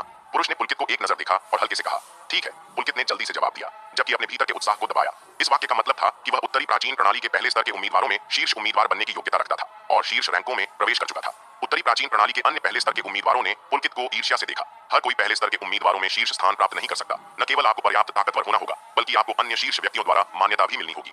यहाँ तक कि कुछ उम्मीदवार जिनकी ताकत पुलकित से कम नहीं थी, उन्हें नहीं चुना गया था। पहले स्तर के उम्मीदवारों में इस शीर्ष स्थान को कम मत समझो। इसमें प्रवेश करने का मतलब है कि आपको और अधिक संसाधन प्राप्त करने की योग्यता है। यह समूह उत्तरी प्राचीन प्रणाली के उम्मीदवारों में सबसे ताकतवर है और वे पूरे उत्तरी प्राचीन प्रणाली के उम्मीदवारों के संसाधनों का लगभग 80% हिस्सा ले लेते हैं। दूसरे शब्दों में, वे पहले 80% संसाधन ले लेते हैं और बाकी 20% दूसरों के लिए होता है। 80% संसाधन, ये पहले से ही बहुत ज्यादा है और केवल कुछ दर्जन लोग ही इसका आनंद लेंगे, इसलिए प्रत्येक व्यक्ति को बहुत कुछ मिलता है। पुलकित ने पुरुष और महिला को जाते हुए देखा, फिर उसने अपनी नजर ईशिका की ओर मोड़ी। उसका चेहरा ठंडा हो गया। हालांकि ईशिका के प्रति उसकी नफरत ने उसे रसातल की चरम हवा को समझने में मदद की थी, फिर भी वह अपनी बाईं आंख के नुकसान का बदला लेना चाहता था। पहला दौर शुरू हुआ। 68 लोगों ने जल्दी से अपने विरोधियों को ढूंढ लिया, जबकि कुछ पीछे छिप गए। यह इंतजार करने के लिए तैयार थे कि जब तक अन्य लोग लड़ाई खत्म नहीं कर लेते, तब तक वे कार्रवाई करेंगे। गायन। पृथ्वी को हिलाने वाली तलवार की आवाज के साथ एक सुंदर आकृति ने कार्रवाई की और तलवार की परछाइयां पीछे चलीं, जो अद्वितीय अनंत तलवार इरादे में बदल गईं। भयानक अनंत तलवार इरादा बह गया और उम्मीदवार एक के बाद एक मारे गए या उड़ गए और कुछ तो अनंत तलवार इरादे की अवशिष्ट शक्ति से पीछे हट गए। पल भर में सभी उम्मीदवार जो देख रहे थे, उन्होंने ईशिका को घूरा और कुछ ताकतवर उम्मीदवारों के चेहरे गंभीर हो गए। वह इतनी शानदार है, वेदिका ने कहे बिना नहीं रह सकी। उसी समय उसने ईशिका को ईर्ष्या से देखा। अगर उसके पास ईशिका जैसी निकट युद्ध की क्षमता होती तो वह निश्चित रूप से रुद्र की मदद कर सकती थी। वरुण ने भी ईशिका को गंभीर भाव से देखा। अपनी नजरों से वह स्वाभाविक रूप से देख सकता था कि ईशिका कितनी ताकतवर थी। हालांकि उसमें एक कमी भी थी, जो थी उसका युद्ध अनुभव की कमी। अगर वरुण ने कार्रवाई की होती तो वहां मौजूद 68 लोगों में से कम आधे गिर जाते, न कि केवल 13 लोग जैसे कि अब गिरे थे। शक्ति बहुत बिखरी हुई है, कुछ जगहों पर शक्ति अपर्याप्त है और कुछ जगहों पर शक्ति बहुत ज्यादा है। वरुण ने अपने आप में बड़बड़ाया। रुद्र के लिए वह मैदान को घूर रहा था। वह तनावग्रस्त, उत्साहित और खुश था। यह इसलिए नहीं था कि ईशिका और मजबूत हो गई थी, बल्कि यह अच्छी बात थी कि वह ऐसी स्थिति को संभाल सकती थी। कम से कम उसे उसकी चोट लगने की चिंता नहीं करनी थी। इसके अलावा दोनों ने लंबे समय तक एक दूसरे को नहीं देखा था और आखिरकार यहाँ ईशिका से मिले। बचे हुए उम्मीदवारों को ईशिका की ताकत का एहसास हुआ और उन्होंने दूसरों के साथ लड़ाई छोड़ दी। वे जल्दी से एकजुट हो गए और ईशिका पर हमला किया। गायन। ईशिका के शरीर से तलवार की किरणें फूटी। इन तलवार की किरणों में भयानक प्राचीन तलवार इरादा था, जो जल्दी से कई उम्मीदवारों के शरीरों को भेद गया। एक बार में 30 से ज्यादा उम्मीदवार गिर गए और बचे हुए उम्मीदवार भी अनंत तलवार इरादे से घायल हो गए। हालांकि उन्होंने संगठित होकर हमला करना जारी रखा, लेकिन उनके बीच शीर्ष उम्मीदवार नहीं थे। जल्द ही ईशिका ने तलवार से तब तक हमला किया जब तक कि आखिरी उम्मीदवार का माथा तलवार से भेद नहीं गया और पहला दौर का पहला मुकाबला खत्म हो गया। पहले दौर का पहला मुकाबला खत्म हो गया और बचे हुए लोग आगे बढ़ते हैं। स्वर्ण स्तर के पुजारी ने जोर से घोषणा की। ईशिका ने प्रमोशन टोकन प्राप्त करने के बाद दूसरी ओर की ओर चली। यह देखकर रुद्र जल्दी से अपनी सीट से उठा और उस दिशा की ओर दौड़ा जहां ईशिका थी। भाई रुद्र, तुम कहां जा रहे हो? वेदिका ने अनायास पूछा। मैं जल्दी वापस आऊंगा। रुद्र ने यह वाक्य छोड़ा, क्योंकि प्रमुख क्षेत्रों को संरचनाओं ने ढक रखा था। रुद्र सीधे उड़कर नहीं जा सकता था और केवल अन्य क्षेत्रों के साथ साथ आगे बढ़ सकता था, जबकि दूसरी ओर ईशिका पर नजर रखता था।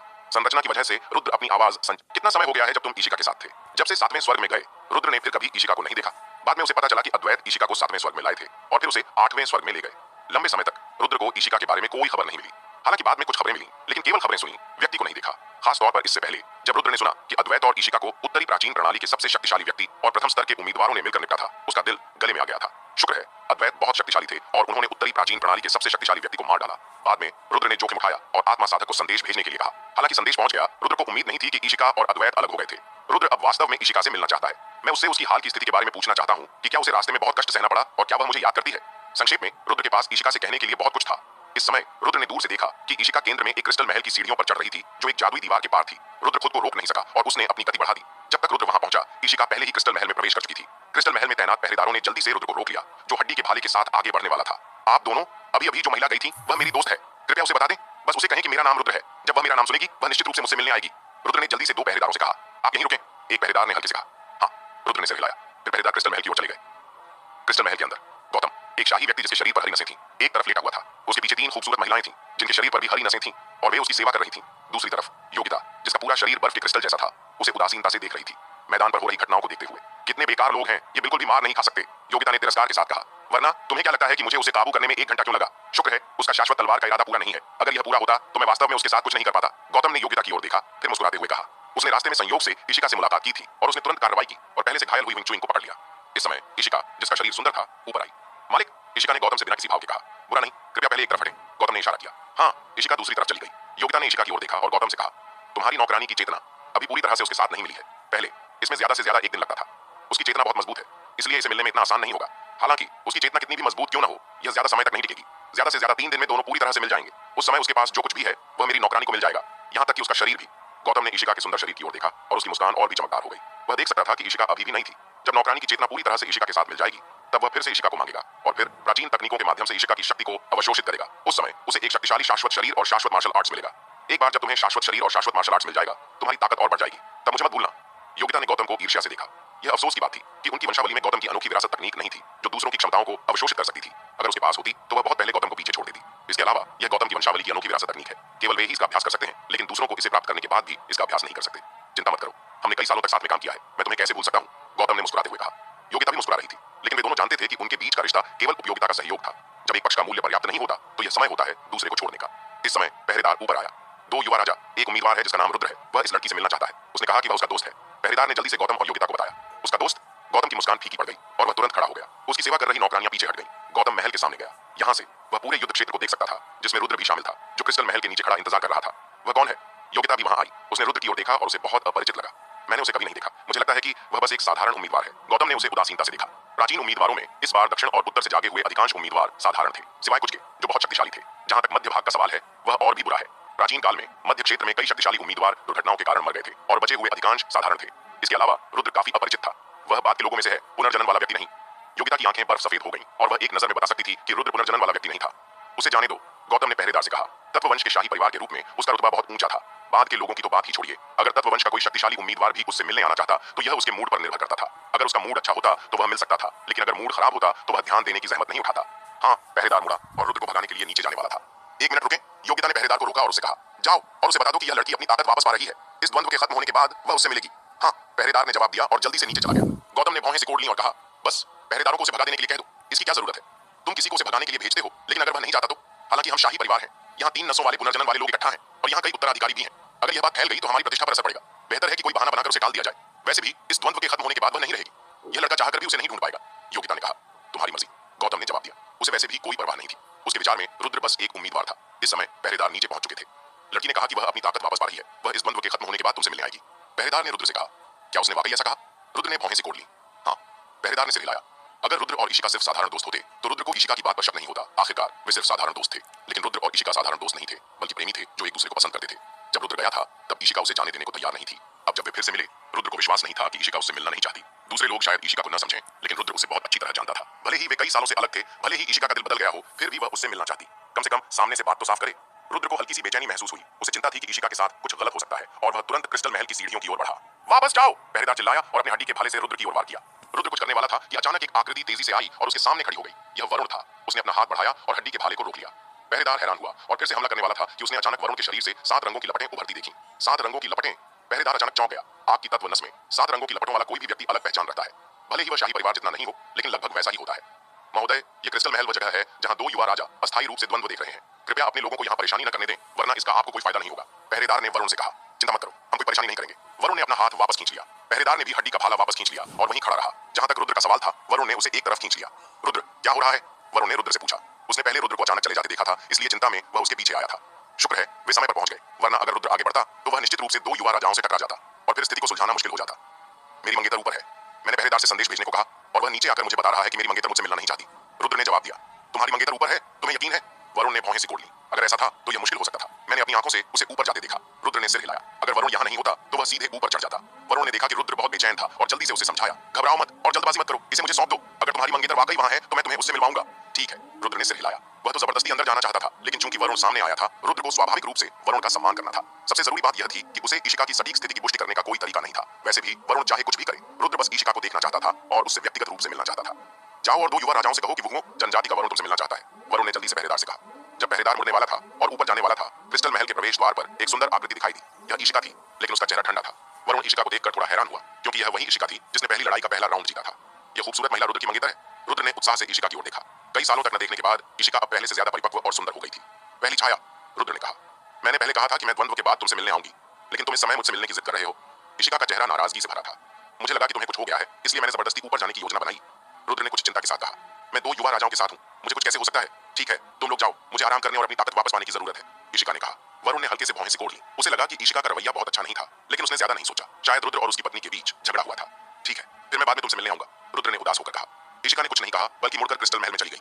शुरू से अंत तक उसने रुद्र की ओर फिर से नहीं देखा। ऐसी उदासीन प्रतिक्रिया ने रुद्र का दिल और डुबो दिया। वह बदल गई है। रुद्र महसूस कर सकता था कि ईशिका पहले जैसी नहीं थी। केवल कुछ सालों तक न मिलने के बाद हम अजनबियों जैसे हो गए हैं। हालांकि मुझे पता है कि अगर दो लोग बहुत लंबे समय तक अलग रहे तो उनका दिल बदल सकता है, लेकिन जितना समय हम अलग रहे वह बहुत ज्यादा नहीं था। रुद्र को बहुत बुरा लग रहा था और उसका दिल भी थोड़ा टूट गया था। वरिष्ठ वरुण, क्या दो लोगों का दिल बदल जाना आसान है अगर वे कुछ समय के लिए अलग हो जाएं? रुद्र ने वरुण से पूछा। यह काफी सामान्य है। कुछ महिलाओं का ज्ञान शुरू में सीमित होता है, लेकिन बाहर जाने के बाद उन्हें ज्यादा अनुभव मिलता है और उनकी सोच का दायरा बढ़ जाता है। कुछ सामाजिक सीढ़ी पर चढ़ने के बाद अपने पुराने साथी को नीचा देखने लगती है। वरुण ने रुद्र के कंधे पर ठपठपाया और उसे सांत्वना दी। इसे और खुले मन से देखो, इस दुनिया में अनगिनत महिलाएं हैं, केवल एक नहीं। यह कहने के बाद भी रुद्र को इसे स्वीकार करना मुश्किल लग रहा था। अगर ईशिका का अपहरण हो गया होता तो रुद्र इतना हिंसक नहीं होता, लेकिन ईशिका खुद बाहर आई थी और उसका चेहरा शुरू से अंत तक बहुत ठंडा था। रुद्र ईशिका के चेहरे के विवरण से बता सकता था कि वह किसी दबाव में नहीं थी। दूसरे शब्दों में, उसका असली इरादा मुझसे न मिलना था। यह सोचकर रुद्र और भी उदास हो गया। वरुण एक अनुभवी व्यक्ति था, इसलिए वह स्वाभाविक रूप से जानता था कि रुद्र का मूड अब भी कितना खराब था। वह उसे ज्यादा समझाना नहीं चाहता था, क्योंकि उसे डर था कि रुद्र किसी गतिरोध में फंस जाएगा और बाहर नहीं निकल पाएगा, जिससे उसकी भविष्य की मार्शल आर्ट्स यात्रा प्रभावित होगी। प्यार शब्द को समझना सबसे मुश्किल है। भले ही रुद्र ने कई घटनाओं का सामना किया था, उसने कभी गुस्सा नहीं खोया, लेकिन इस बार उसका मूड सबसे निचले स्तर पर पहुंच गया। रुद्र को झटका लगने के बाद वह असमंजस में था, इसलिए वरुण के पास उसे वापस ले जाने के अलावा कोई चारा नहीं था। क्रिस्टल महल के ऊपर योगिता ने इस दृश्य को मुस्कान के साथ देखा, क्योंकि यह उसने ही निर्देशित किया था। मुख्य रूप से क्योंकि यह बहुत उबाऊ था और रुद्र संयोग से परेशानी करने आया था, और वरुण के प्रकट होने के साथ उसने बस रुद्र पर हमला करना चाहा। शुरू से अंत तक वह बस बोर हो रही थी। मैं बस बोर हो रही थी और रुद्र को छेड़ना चाहती थी। बगल में खड़े गौतम ने रुद्र और वरुण को, जो दूर जा रहे थे, उदासीन चेहरे के साथ नीचे देखा। रुद्र की तुलना में वह वरुण को ज्यादा महत्व देता था। मुझे नहीं पता था कि उसके पास वास्तव में 7 रंगों की लपटें हैं, गौतम ने आंखें सिकोड़कर कहा। उसकी आभा बहुत मजबूत है। एक बार जब वह पूरी तरह ठीक हो जाएगा तो वह हमारे लिए खतरा बन सकता है, योगिता ने मुस्कान को संयमित करते हुए कहा। वे लकड़ी और पानी की नसों से जन्मे शाही परिवार हैं। आग की नस और अन्य 3 नसों में कोई शाही परिवार नहीं उभरा है। अगर यह प्राचीन काल होता तो आग की नस में एक नए शाही परिवार का उदय होना गौतम और योगिता के लिए बुरी बात नहीं होती, लेकिन यह प्राचीन काल नहीं है। इस युग में संसाधन कम है और शाही परिवार के रूप में उनके पास जो संसाधन है वे उनके ठीक होने के लिए मुश्किल से काफी हैं। अगर एक नया शाही परिवार आता है तो संसाधन बहुत कम हो जाएंगे और उनकी रिकवरी की गति और धीमी हो जाएगी। हालांकि योगिता ने स्पष्ट रूप से नहीं समझाया, गौतम फिर भी समझ गया कि योगिता का क्या मतलब था। तो हम उसे जीतने नहीं दे सकते, हमें उसे हारने के लिए मजबूर करना होगा। सबसे अच्छा होगा अगर हम उसे खत्म कर सकें। गौतम की आंखों में ठंडक और हत्या की मंशा दिखाई दी। शाही परिवार के रूप में हम यहाँ से नहीं जा सकते, हम उसका सामना कैसे करेंगे? योगिता ने गौतम की ओर देखा। उसे कार्रवाई करने दें। गौतम ने बगल में खड़ी ईशिका की ओर देखा। मिलन के हिस्से का क्या? योगिता ने पूछा। इसे कुछ दिन के लिए टाल दो। वैसे भी हमें पहले उस लड़के से निपटना है और खतरे को खत्म करना है। जहां तक मिलन का सवाल है, इसे 2 दिन टालने से कोई फर्क नहीं पड़ता, गौतम ने आंखें सिकोड़कर कहा। अगर तत्व कबीले का नियम न होता कि शाही परिवार अन्य तत्व कबीले के सदस्यों पर मनमाने ढंग से हमला नहीं कर सकता, तो वह सीधे उत्तरदायी ड्रैगन को भेज देता। उत्तरदायी ड्रैगन की ताकत के साथ एक पंजा ही वरुण को मारने के लिए काफी है। पूरा दिन 2 सत्र आयोजित किए गए। सागर यू छठे राउंड में बीच में ही बाहर हो गया था। ऐसा नहीं था कि वह पर्याप्त मजबूत नहीं था, बल्कि उसका प्रतिद्वंद्वी बहुत मजबूत था। दक्षिण और उत्तर के उम्मीदवारों ने मजबूत क्षमताएं दिखाई और कई उम्मीदवारों को हरा दिया, यहां तक कि मध्य क्षेत्र के उम्मीदवारों को भी। 2 खेलों के बाद मध्य क्षेत्र के लगभग आधे उम्मीदवारों ने खेला, लेकिन किसी ने भी अपनी पहली जीत हासिल नहीं की। इस दिन रुद्र का मन देखने में नहीं था। दूसरे खेल के आखिरी राउंड के बाद स्वर्ण स्तर समारोह को समाप्त घोषित कर दिया गया और प्रतियोगिता अगले दिन जारी रहेगी। भाई रुद्र, तुम्हें क्या हुआ? वेदिका ने रुद्र से पूछा। उसने देखा कि जब रुद्र कुछ देर के लिए चला गया और वापस आया तो उसकी पूरी हालत बदल गई थी। न केवल वह थोड़ा अनमना लग रहा था, बल्कि वह बहुत उदास भी हो गया था। मैं ठीक हूं, रुद्र ने सिर हिलाया। हालांकि उसने ऐसा कहा, लेकिन वह अभी भी बहुत उदास मूड में था। भाई रुद्र, वेदिका और पूछना चाहती थी, लेकिन रुद्र ने उसे रोक दिया। और मत पूछो, मुझे थोड़ा शांत रहने दो, ठीक है? यह सुनकर वेदिका स्तब्ध रह गई। मुख्य कारण यह था कि रुद्र का लहजा थोड़ा सख्त और अधीर था। वेदिका ने अपने निचले होंठ को हल्के से काटा। हालांकि उसे बुरा लगा, उसने इसे नहीं दिखाया। वह अभी भी रुद्र को चिंता से देख रही थी। यहाँ मत रुको, मैं तुम्हें बाहर घुमाने ले चलता हूँ। वरुण ने रुद्र को खींच लिया। वह देख सकता था कि वेदिका को रुद्र पसंद था, लेकिन रुद्र का वेदिका के प्रति रवैया ऐसा था जैसे कोई भाई अपनी बहन के साथ व्यवहार करता है। शुरुआत में वरुण को उम्मीद थी कि वेदिका रुद्र को उसके दिल टूटने से वापस खींच सकती, लेकिन उसने पाया कि यह बेकार था। सबसे जरूरी बात यह है कि वेदिका में रुचि थी, लेकिन रुद्र का कोई जवाब नहीं था। वरुण भी जानता था कि जबरदस्ती किया गया तरबूज मीठा नहीं होता, इसलिए उसने रुद्र को बाहर खींच लिया। वेदिका को पीछे आने की कोशिश करते देख वह खुद को रोक नहीं सका और बोला, वेदिका, तुम्हें मेरे पीछे आने की जरूरत नहीं है। पहले वापस जाओ और आराम करो। मैं भाई रुद्र को बाहर घुमाने ले जाऊंगा और बाद में वापस आऊंगा। हम ठीक है। वेदिका ने थोड़ा हिचकिचाने के बाद सिर हिलाया। हालांकि वह भी रुद्र की मदद करना चाहती थी, उसे नहीं पता था कि कहां से शुरू करे। वैसे भी वरुण के रुद्र की देखभाल करने के साथ वह अब इतनी चिंतित नहीं थी। वरुण ने रुद्र को खींचा और शौयू शहर में घूमने निकल गए। यह विशाल शहर बहुत बड़ा था और अब प्राचीन दक्षिणी प्रणाली के नियंत्रण में था। सभी मूल शक्तियां प्राचीन दक्षिणी प्रणाली के अधिकार क्षेत्र में थीं। हालांकि प्रमुख शक्तियां पहले जैसी ही थीं। प्राचीन दक्षिणी गुट के उम्मीदवार अलग थे। वरुण ने रुद्र को सबसे समृद्ध सड़क पर खींच लिया। गुजरने वाले मार्शल कलाकार सभी रास्ता दे रहे थे और वे वरुण और रुद्र को श्रद्धा के साथ देख रहे थे। आखिरकार जो उम्मीदवार बन सकते हैं वे अपने साथियों में मार्शल आर्ट्स में शीर्ष पर होते हैं। इन लोगों की पहचान असाधारण होती है और कुछ तो शीर्ष शक्तियों से भी आते हैं। मंडल मंडप, चलो यहाँ चलते हैं। वरुण ने रुद्र को अंदर खींच लिया। महोदय, नौकर तुरंत आगे आया और उनका स्वागत किया। मेरे छोटे भाई का अच्छे से ख्याल रखो और सबसे सुंदर लड़की को उसकी सेवा के लिए बुलाओ। वरुण ने एक क्रिस्टल फेंका। नौकर ने इसे लेने के बाद सिर हिलाया और कहा, चिंता मत कीजिए महोदय, मैं अच्छे से इंतजाम करूंगा। भाई रुद्र, चलो। वरुण रुद्र को मंडल मंडप में खींचने वाला था कि अचानक उसकी नजर एक युवा महिला पर पड़ी जो पास से गुजर रही थी। उस युवा महिला को देखते ही वरुण स्तब्ध रह गया। यह वह है। वरुण अचानक उत्साहित हो गया। जब उसने देखा कि युवा महिला दूर जा रही है, वरुण ने और कुछ नहीं सोचा। उसने जल्दी से रुद्र को वहीं छोड़ दिया और फिर कहा, भाई रुद्र, तुम यहाँ हो, यहाँ अच्छे से आराम करो और अगर तुम्हें कुछ चाहिए तो नौकर से कह देना। मैं थोड़ी देर के लिए बाहर जा रहा हूँ और बाद में तुमसे मिलने आऊंगा। रुद्र के जवाब देने से पहले ही वरुण पहले ही बाहर निकल चुका था और उस युवा महिला के पीछे चला गया। रुद्र अभी भी हक्का बक्का था। हालांकि मंडल मंडप सुंदर महिलाओं से भरा था, उसे उनमें कोई दिलचस्पी नहीं थी। महोदय, कृपया मेरे साथ आएं। नौकर ने रुद्र को अंदर ले जाने के लिए कहा। अचानक रुद्र रुक गया और अपनी पहले की उलझन भरी नजर से उभर गया, मुख्य रूप से क्योंकि अभी अभी एक परिचित आवाज उसकी चेतना के समुद्र में प्रवेश की थी। रुद्र उभर गया। जिसने आवाज दी थी वह कोई और नहीं बल्कि आत्मा साधक जसप्रीत था। इस समय आत्मा साधक जसप्रीत हवा को चीरते हुए आया। क्योंकि वह आत्मा साधक था, उसने अन्य मार्शल कलाकारों का ध्यान नहीं खींचा। तुमने कहा कि स्वच्छंद आकाश आत्मा मोदी का जन्म हुआ है। रुद्र ने भौहें सिकोड़कर जसप्रीत की ओर देखा। हालांकि वह अभी भी कम मूड में था, लेकिन वह अपनी उलझन भरी स्थिति से उबर चुका था। मुझे अभी खबर मिली, आत्मा साधक जसप्रीत ने उत्साह से कहा। स्वच्छंद आकाश आत्मा मोती कहां से आया? रुद्र ने पूछा। नहीं रोक सका। वास्तव में उसे स्वच्छंद आकाश आत्मा मोती प्राप्त करने की ज्यादा उम्मीद नहीं थी। आखिरकार प्रतिरोध क्षेत्र में विदेशी नस्लें सभी इस स्वच्छंद आकाश आत्मा मोती की तलाश में हैं और उन्होंने इसे ढूंढने के लिए प्रतिरोध आत्मा महल पर भी कब्जा कर लिया है। रुद्र सिर्फ एक व्यक्ति है और उसके पास जेल दुनिया के विदेशियों से निपटने का कोई तरीका नहीं है। इसलिए रुद्र को जसप्रीत ने जिस स्वच्छंद आकाश आत्मा मोती का जिक्र किया उसके बारे में सिर्फ कुछ विचार थे, लेकिन उसे इसे प्राप्त करने की उम्मीद नहीं थी। यह जेल शहर के अंदर है। जसप्रीत ने उत्साह से कहा। मैंने अभी स्वच्छंद आकाश आत्मा मोती देखा। जल्दी जाओ और इसे ले लो। देर हो गई तो बहुत देर हो जाएगी। क्या तुमने अपनी आंखों से स्वच्छंद आकाश आत्मा मोती देखा है? रुद्र ने अचानक प्रतिक्रिया दी और जसप्रीत को घूरने लगा। मैंने न केवल इसे देखा, मैंने इसे छुआ भी। अफसोस, मैं एक आत्मा साधक हूं और मेरे पास भौतिक शरीर नहीं है, वरना मैं इसे बहुत पहले ले गया होता। जसप्रीत ने जल्दी से कहा। जल्दी करो, एक और आत्मा साधक है जिसने मेरे साथ स्वच्छंद आकाश आत्मा मोती की खोज की थी। वह वहां पहरा दे रहा है और मैंने एक बहाना बनाकर तुम्हें ढूंढने के लिए बाहर आया। एक और आत्मा साधक है? वह कितना मजबूत है? रुद्र ने भौहें सिकोड़कर पूछा। लगभग मेरे जैसा ही, जसप्रीत ने कहा। सचमुच? रुद्र ने जसप्रीत को अविश्वास से देखा। मैं तुम्हारी सावधानी को समझ सकता हूं, लेकिन सच कहूं तो जेल आत्मा महल में मेरी भविष्य की उपलब्धियां सीमित होंगी। इसलिए मैं तुम्हारे साथ मौका लेना चाहता हूं और देखना चाहता हूं कि क्या मैं आत्मा के उच्च मार्ग पर चल सकता हूं। जसप्रीत हजारों सालों से जीवित है, इसलिए वह स्वाभाविक रूप से रुद्र के सावधान रवैये को देख सकता था। रुद्र को वास्तव में जसप्रीत पर भरोसा नहीं था। आखिरकार जसप्रीत ने अभी अभी आत्मसमर्पण किया था। क्या होगा अगर उसने उसके लिए जाल बिछाया हो? उसकी साधना का स्तर ऊंचा नहीं है, हालांकि उसकी आत्मा पूर्वज देवता के स्तर पर है, लेकिन जेल का आत्मा महल भी बहुत शक्तिशाली है। उन्हें उसके साथ निपटने के लिए इतनी परेशानी उठाने की जरूरत नहीं है। सबसे जरूरी बात यह है कि यह शौयु शहर है, प्राचीन दक्षिणी प्रणाली का क्षेत्र। हालांकि रुद्र प्राचीन प्रणाली का हिस्सा नहीं है, वह स्वर्गीय ध्वनि महल के स्वामी का प्रतिनिधित्व करता है। अगर प्रतिरोध आत्मा महल ने यहाँ उस पर हमला किया तो यह पूरे प्राचीन प्रणाली के खिलाफ जाने के बराबर होगा। हालांकि जेल का आत्मा महल कमजोर नहीं है, लेकिन उसे प्राचीन प्रणाली के साथ दुश्मनी मोल लेने की जरूरत नहीं है। इसलिए रुद्र ने जोखिम लेने और जसप्रीत की बातों पर विश्वास करने का फैसला किया। समय कम है, उस आत्मा साधक ने शायद पहले ही जेल आत्मा महल को सूचित कर दिया है। अगर हम बाद में वहां गए तो स्वच्छंद आकाश आत्मा मोती ले लिया जाएगा। जसप्रीत ने चिंता से कहा। रास्ता दिखाओ। रुद्र ने हाथ हिलाया। जसप्रीत ने और कुछ नहीं कहा और जल्दी से रास्ता दिखाने लगा, जबकि रुद्र उसके पीछे चला। जसप्रीत एक आत्मा साधक है। गुजरने वाले मार्शल कलाकारों ने जसप्रीत के अस्तित्व को नहीं देखा, केवल रुद्र ही जसप्रीत को महसूस कर सकता था। आगे बढ़ते हुए रुद्र ने अपनी सबसे मजबूत संवेदना को छोड़ा और अगर कोई समस्या होती तो वह तुरंत पीछे हट जाता। आखिरकार रुद्र को अभी भी जसप्रीत पर पूरी तरह भरोसा नहीं था। शौयु शहर के उत्तरी हिस्से में सीधे कुछ दूरी तक चलने और एक ऐसी जगह पहुंचने के बाद जहां कम लोग जाते थे, जसप्रीत वहां रुक गया और नीचे की ओर इशारा किया। यह काले जेल के तीसरे स्तर के अंदर है, अंधेरी कोठरी के अंदर। रुद्र थोड़ा हैरान हुआ। पहले जेल शहर ने न केवल नी टाइगर को कैद किया था, बल्कि कई शक्तिशाली प्राणियों को भी, जिन्होंने टाइगर कबीले के नियमों का उल्लंघन किया था, और उन प्राणियों को ज्यादातर अंधेरी जेल में कैद किया गया था। यहां से अंदर जाओ। जसप्रीत ने चारों ओर घूमकर फिर शून्य की ओर मुड़ा। टक। हल्की सी आवाज के साथ जमीन धीरे धीरे हटी और गहरे भूमिगत सीढ़ियां दिखाई दी। रुद्र ने जमीन पर हल्के से पैर मारा और हैरानी से पाया कि पत्थर की स्लैब पूरी तरह से बरकरार थी। यह पत्थर की स्लैब बहुत मजबूत है। रुद्र ने अनुमान लगाया कि भले ही वह अपनी पूरी ताकत का इस्तेमाल करे, वह इस पत्थर की स्लैब को जरा भी नुकसान नहीं पहुंचा सकता। पता नहीं यह पत्थर की स्लैब किस चीज से बनी है। गहरे भूमिगत मार्ग को देखकर रुद्र ने एक पल के लिए हिचकिचाया, फिर जसप्रीत के पीछे नीचे चला गया। मार्ग बहुत खड़ा और गहरा था। मार्ग की सामग्री पत्थर की स्लैब जैसी ही थी और बहुत मजबूत थी।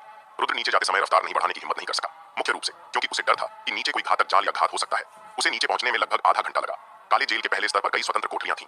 इन कोठरियों में इस्तेमाल होने वाली रेलिंग और अन्य सामग्री पर टाइगर कबीले के घने पैटर्न थे, जो स्पष्ट रूप से जादुई पैटर्न थे। कोठरी में रुद्र ने कई प्राणियों की लाशें देखी। यहाँ न केवल सभी नस्लों की लाशें थीं, बल्कि विदेशी जानवरों और यहाँ तक कि राक्षसों की लाशें भी थीं। पहले स्तर से नीचे चलते हुए रुद्र दूसरे स्तर पर पहुंचा। यहाँ कैद किए गए प्राणी स्पष्ट रूप से पहले स्तर की तुलना में अधिक शक्तिशाली थे। लाखों सालों बाद भी उनकी हड्डियां अभी भी क्रिस्टल की चमक के साथ चमक रही थीं और उनमें शक्तिशाली उतार चढ़ाव थे। नीचे तीसरा स्तर वह जगह है जहां स्वच्छंद आकाश आत्मा मोती का जन्म हुआ था। जसप्रीत ने जल्दी से कहा। कोई आश्चर्य नहीं कि किसी ने स्वच्छंद आकाश आत्मा मोती के जन्म को नहीं देखा। यह काला जेल भूमिगत है, भले ही इसमें उतार चढ़ाव हो। अगर आप काले जेल के पास न हो तो इसे देखना मुश्किल है। रुद्र ने अपनी ठुड्डी को छूते हुए कहा। अपनी संवेदना के साथ वह स्वाभाविक रूप से स्वच्छंद आकाश आत्मा मोती के उतार चढ़ाव को महसूस कर सकता था। बहुत कमजोर। हालांकि इस उतार चढ़ाव की कमजोरी इसलिए नहीं थी कि स्वच्छंद आकाश आत्मा मोती कमजोर था, बल्कि इसलिए कि काले जेल की जादुई दीवार ने इसे पूरी तरह से रोक दिया था, जिससे स्वच्छंद आकाश आत्मा मोती के उतार चढ़ाव पूरी तरह से बंद हो गए थे। रुद्र को काले जेल के दूसरे स्तर तक पहुंचने के बाद ही स्वच्छंद आकाश आत्मा मोती के उतार चढ़ाव का पता चला। स्वच्छंद आकाश आत्मा मोती का उतार चढ़ाव इतना कमजोर है, तुमने इसे कैसे पकड़ा? रुद्र ने जसप्रीत से पूछा। जब यह पहली बार पैदा हुआ था तब उतार चढ़ाव और भी ज्यादा था। हम संयोग से काले जेल के पास खोज रहे थे, इसलिए हमने इसे देख लिया। जसप्रीत ने जल्दी से कहा। रुद्र ने और सवाल नहीं पूछे, बल्कि तीसरी सीढ़ी की ओर चल पड़ा। जैसे ही वह तीसरी सीढ़ी पर कदम रखने वाला था, उसे अचानक 3 आभाओं का एहसास हुआ। 3 लोग, 3 विदेशी। रुद्र ने जल्दी से दूसरों की उत्पत्ति का पता लगा लिया। विदेशी नस्लों के खिलाफ अपनी पिछली लड़ाई के अनुभव के आधार पर वह जानता था कि इन 3 विदेशी नस्लों में से एक ब्रिगेडियर जनरल था और बाकी 2 नियमित कमांडर थे। बहुत मजबूत। रुद्र ने गहरी सांस ली। ब्रिगेडियर जनरल की आभा उससे कम नहीं थी। 2 कमांडरों की ताकत ब्रिगेडियर जनरल से थोड़ी कम थी। ब्रिगेडियर जनरल को तुरंत मारना होगा, फिर उनके 2 नेताओं को जितनी जल्दी हो सके खत्म करना होगा, वरना अगर वे प्रतिक्रिया दे पाए तो यह काफी मुश्किल हो जाएगा। रुद्र ने अपने दाहिने हाथ को देखा, एक पल के लिए हिचकिचाया और आखिरकार कार्रवाई करने का फैसला किया। तुरंत रुद्र तीसरे स्तर पर उड़ गया। कौन? ब्रिगेडियर जनरल ने अचानक सिर घुमाया। 2 कमांडरों ने भी जल्दी से सिर घुमाया, लेकिन वे हिलने की हिम्मत नहीं कर सके, क्योंकि स्वच्छंद आकाश आत्मा मोती उनके हाथों में तैर रहा था। वे विशेष दस्ताने पहने हुए थे और स्वच्छंद आकाश आत्मा मोती को इकट्ठा कर रहे थे। रुद्र ब्रिगेडियर जनरल की ओर दौड़ा। मौत को बुलावा। जब ब्रिगेडियर जनरल ने रुद्र को देखा, उसका चेहरा तुरंत काला पड़ गया। उसे लगा कि यह कोई अजीब प्राणी है, लेकिन यह तो सिर्फ वान कबीले का एक चूहा निकला। हालांकि रुद्र से निकलने वाली शक्ति के उतार चढ़ाव काफी मजबूत थे। ब्रिगेडियर जनरल के विचार में उससे निपटना मुश्किल नहीं था। निकाल! विदेशी ब्रिगेडियर जनरल ने चिल्लाया और एक भयानक शक्ति फट पड़ी। उसकी ताकत रुद्र से कहीं ऊपर थी, इसलिए उसे रुद्र से बिल्कुल डर नहीं था। भयानक शक्ति एक विशाल सफेद पंजे में बदल गई और रुद्र की ओर लपकी। थम! सफेद पंजे भारी रूप से जमीन पर गिरे। विदेशी ब्रिगेडियर जनरल ने ठंडी हंसी हंसी। भले ही यह पंजा रुद्र को न मार सके, कम से कम उसे गंभीर रूप से घायल तो कर ही देगा। लेकिन इस पल में सफेद पंजे फट गए और एक दाहिना हाथ अचानक उसमें से निकला, जिसमें अनंत शक्ति के उतार चढ़ाव थे। यह शक्ति विदेशी ब्रिगेडियर जनरल की ठंडी हंसी जम गई। उसने इस शक्ति को पहचान लिया। यह विदेशी नस्ल की शक्ति थी और विदेशी राजा की शक्ति। यह वाण कबीले का लड़का विदेशी राजा की शक्ति कैसे रख सकता है? विदेशी ब्रिगेडियर जनरल के पास सोचने का समय नहीं था, क्योंकि दाहिना हाथ पहले ही उस पर थप्पड़ मार चुका था और अत्यंत भयानक शक्ति बाहर निकल रही थी। विदेशी ब्रिगेडियर जनरल का शरीर तुरंत शक्ति द्वारा राख में बदल गया। विदेशी ब्रिगेडियर जनरल को मारने के बाद रुद्र ने अपने शरीर की असहजता को जबरदस्ती सहन किया और 2 कमांडरों को मार डाला। 2 कमांडर जो स्वच्छंद आकाश आत्मा मोती को इकट्ठा करने में जूझ रहे थे, ने शुरू में सोचा था कि विदेशी ब्रिगेडियर जनरल अकेले रुद्र से निपट सकता है, इसलिए उन्होंने अपनी शक्ति वापस नहीं ली। अब शक्ति वापस लेना बहुत देर हो चुकी थी। इसके अलावा उन्होंने स्वच्छंद आकाश आत्मा मोती को इकट्ठा करने के लिए पहले ही बहुत सारी ऊर्जा खर्च कर दी थी। रुद्र के दाहिने हाथ ने एक वैध नेता पर थप्पड़ मारा और जैसे ही आकाश व बादल क्षेत्र राजा की शक्ति फट पड़ी, वैध नेता भी मारा गया। बचा हुआ नेता अचानक अपने हाथ वापस खींच लिया। तब स्वच्छंद आकाश आत्मा मोती ने उल्टा हमला किया और वैध नेता का शरीर हिल गया। रुद्र ने इस मौके का फायदा उठाया और अपने दाहिने मुक्के से वैध नेता पर वार किया। धम! वैध नेता चीखा और फिर उसका शरीर तुरंत जल गया। हालांकि उसकी ताकत रुद्र से कम नहीं थी। रुद्र आकाश व बादल क्षेत्र के राजा की शक्ति का उपयोग कर रहा था। विदेशी नस्ल अपनी जमीन का उपयोग करके सभी अन्य नस्लों के खिलाफ लड़ सकती है, क्योंकि वे स्वाभाविक रूप से सभी अन्य नस्लों की शक्ति का विरोध करने में सक्षम है। लेकिन अपनी नस्ल की शक्ति का विरोध करने का उनके पास कोई तरीका नहीं है। इसके अलावा रुद्र क्षेत्र राजा स्तर की शक्ति का उपयोग कर रहा था, इसलिए वे और भी अधिक विरोध नहीं कर सके। दूसरे वैध नेता को मारने के बाद रुद्र ने जल्दी से अपनी आत्मा मार्ग धर्म छवि को छोड़ा। आत्मा मार्ग धर्म छवि द्वारा उत्सर्जित आभा, जो पूर्व देवता स्तर पर थी, अत्यंत भयानक थी। आत्मा साधक जो जसप्रीत द्वारा उलझा हुआ था, अचानक उसका चेहरा बदल गया। उसने जल्दी से अपनी जीवन रक्षक आत्मा कौशल का उपयोग किया, जसप्रीत की उलझन से मुक्त हुआ और बाहर भाग गया। हालांकि आत्मा मार्ग धर्म छवि ने पहले ही कार्रवाई कर ली थी और आत्मा साधक को टुकड़ों में थप्पड़ मार दिया। जसप्रीत इस दृश्य को देखकर हैरान रह गया। उसे उम्मीद नहीं थी कि रुद्र की आत्मा छवि इतनी शक्तिशाली होगी कि वह एक आत्मा साधक को, जो उससे ज्यादा मजबूत था, एक ही थप्पड़ में मार दे। इस पल में रुद्र ने जल्दी से अपनी आत्मा मार्ग धर्म छवि को वापस लिया और फिर अपने चेतना के समुद्र की रक्षा की, क्योंकि इस पल में एक सूक्ष्म चेतना उसके चेतना के समुद्र में घुस आई थी। वह आकाश व बादल क्षेत्र के राजा की चेतना थी। हालांकि आकाश व बादल राजा की चेतना बहुत कमजोर थी। रुद्र ने लापरवाही नहीं की और अपनी आत्मा शक्ति को सीमा तक धकेल दिया। हालांकि रुद्र के पास आकाश व बादल क्षेत्र राजा का दाहिना हाथ था, वह उसकी शक्ति का उपयोग करने की हिम्मत नहीं करता था, क्योंकि उसे पहले अनुभव हुआ था कि उसकी चेतना उसके चेतना के समुद्र में घुस जाएगी। इस बार कोई रास्ता नहीं था। अगर रुद्र ने आकाश व बादल राजा की शक्ति का उपयोग नहीं किया होता, तो इतने कम समय में एक ब्रिगेडियर जनरल और 2 कमांडरों को खत्म करना असंभव होता। अगर उनमें से एक भी भाग जाता, तो विदेशी नस्ल का बदला अंतहीन होता। रुद्र को नहीं लगता था कि विदेशी नस्लें उसके साथ तर्क करेंगी। जहां तक प्राचीन प्रणाली का सवाल है, यह तो कहना ही नहीं कि रुद्र प्राचीन प्रणाली का हिस्सा नहीं है। भले ही वह इसका हिस्सा होता, उच्च पुजारी और अन्य लोग अपने हितों के लिए रुद्र की रक्षा नहीं करते। भले ही वे रुद्र को बचाने के लिए तैयार होते, यह उस प्राचीन कलाकृति स्वच्छंद आकाश आत्मा मोती के लिए होता, जो रुद्र ने प्राप्त किया था। एक बार जब उन्हें स्वच्छंद आकाश आत्मा मोती मिल जाता, रुद्र का जीना या मरना उनके लिए कोई मायने नहीं रखता। इसलिए कार्रवाई करने से पहले रुद्र ने सभी पहलुओं पर विचार कर लिया था। विदेशी नस्लों द्वारा बदला लेने की तुलना में या उच्च पुजारी और अन्य लोगों को पता चलने की तुलना में कि उसके पास प्राचीन कलाकृति स्वच्छंद आकाश आत्मा मोती है, आकाश व बादल क्षेत्र राजा की शक्ति का उपयोग करने का जोखिम लेना बेहतर था। इस समय आकाश व बादल राजा की चेतना पहले ही चेतना के समुद्र में घुस चुकी थी। रुद्र, जो पहले से तैयार था, ने तुरंत अपनी पूर्वज देवता स्तर की आत्मा को जुटाया और आकाश व बादल क्षेत्र राजा की चेतना के उस हिस्से को कुचल दिया। यह कहना होगा कि आकाश व बादल राजा की चेतना वास्तव में शक्तिशाली थी। भले ही रुद्र ने अपनी पूर्वज देवता स्तर की आत्मा से उसे कुचल दिया, आकाश व बादल राजा की चेतना ने फिर भी कुछ देर तक प्रतिरोध किया और रुद्र की आत्मा को लगभग चोट पहुंचा दी। हालांकि यह रुद्र का घरेलू मैदान था। इसके अलावा रुद्र की आत्मा अब पूर्वज देवता के स्तर पर पहुंच गई थी। जब तक यह आकाश व बादल राजा की पूरी चेतना नहीं थी जो घुस रही थी, रुद्र को डर नहीं था। पूर्वज देवता स्तर की आत्मा और आकाश व बादल क्षेत्र राजा की चेतना का एक हिस्सा एक दूसरे को खा गया। थोड़ी देर बाद आकाश व बादल क्षेत्र राजा की चेतना का एक हिस्सा रुद्र द्वारा मिटा दिया गया। रुद्र ने गहरी सांस छोड़ी। उसका माथा पसीने से तर था। शुक्र है, मेरी आत्मा पूर्वज देवता के स्तर पर पहुंच गई है। अगर यह पहले की तरह होता, तो मैं आकाश व बादल क्षेत्र राजा की इस चेतना के हिस्से से मुकाबला नहीं कर पाता। तुरंत रुद्र ने आकाश व बादल राजा के दाहिने हाथ को देखा। उसकी आंखें चमक रही थीं। पहले वह अपने दाहिने हाथ की शक्ति का उपयोग करने की हिम्मत नहीं करता था, क्योंकि उसे डर था कि आकाश व बादल राजा की चेतना घुस जाएगी। अब रुद्र ने जोखिम लिया और कोशिश की और पाया कि पूर्वज देवता स्तर की आत्मा आकाश व बादल राजा की चेतना को कुचल सकती है। यानी भविष्य में वह आकाश व बादल राजा के दाहिने हाथ की शक्ति का उपयोग कर सकता है। वह इसे बार बार उपयोग कर सकता है और फिर अपनी आत्मा को खपत करके उसकी चेतना को कुचल सकता है। जब तक वह जारी रखता है, वह देर सबेर आकाश व बादल राजा के दाहिने हाथ की सारी चेतना को मिटा देगा। उस समय तक रुद्र इस दाहिने हाथ को पूरी तरह से नियंत्रित कर सकेगा। अब तक रुद्र अपने दाहिने हाथ की पूरी ताकत का उपयोग नहीं कर पाया था, क्योंकि आकाश व बादल राजा की चेतना इसे दबा रही थी। अब भी रुद्र केवल इसकी ताकत का बहुत छोटा हिस्सा ही उपयोग कर सकता था। दाहिने हाथ की पूरी शक्ति को पूरी तरह से नियंत्रित करने के लिए आकाश व बादल राजा की चेतना को पूरी तरह से मिटाना जरूरी था, और इस दाहिने हाथ में समय का मूल भी निहित था। उस समय आकाश व बादल राजा ने बार बार समय और स्थान को उलट दिया था और रुद्र बहुत ईर्ष्या करता था, लेकिन उसे इसकी शक्ति का उपयोग करने के लिए पहले अपने दाहिने हाथ को पूरी तरह से नियंत्रित करना होगा। यह एक अच्छी शुरुआत है। रुद्र ने गहरी सांस ली, अपने विचारों को समेटा और स्वच्छंद आकाश आत्मा मोती के सामने आया। पहले विदेशी जनरल और 2 कमांडर स्वच्छंद आकाश आत्मा मोती को छूने की हिम्मत नहीं कर सके, क्योंकि स्वच्छंद आकाश आत्मा मोती एक प्राचीन कलाकृति थी। यह एक आत्मा हथियार था जिसे सभी नस्लों के पूर्वजों ने परिष्कृत किया था। विदेशी नस्लों के पास इसे ले जाने के लिए आत्मा नहीं थी, इसलिए वे स्वच्छंद आकाश आत्मा मोती को सीधे छू नहीं सकते थे। अगर छुआ तो वे बिना किसी चेतना के जल सकते थे। रुद्र ने सीधे स्वच्छंद आकाश आत्मा मोती को छुआ। थम! रुद्र का दिमाग अचानक हिल गया, क्योंकि इस पल में स्वच्छंद आकाश आत्मा मोती से भयानक शुद्ध आत्मा शक्ति निकली और सीधे उसके चेतना के समुद्र में जा पहुंची। न केवल मूल आत्मा की खपत तुरंत बहाल हो गई, बल्कि आत्मा ने स्वच्छंद आकाश आत्मा मोती में शुद्ध आत्मा शक्ति को अवशोषित किया और तेजी से फिर से सुधार हुआ। लंबे समय तक स्वच्छंद आकाश आत्मा मोती की शुद्ध आत्मा शक्ति ने रुद्र की आत्मा को पूर्वज देवता के शिखर तक पहुंचा दिया, जो कि अर्ध सर्वोच्च शक्ति का स्तर है। उसकी आत्मा इस स्तर तक पहुंचने के बाद रुद्र ने पाया कि केवल आत्मा की शक्ति बढ़ाकर इसे तोड़ना असंभव था। उसे आत्मा के मार्ग में एक बड़ा प्रगति करना होगा ताकि वह सबसे मजबूत के स्तर तक पहुंच सके।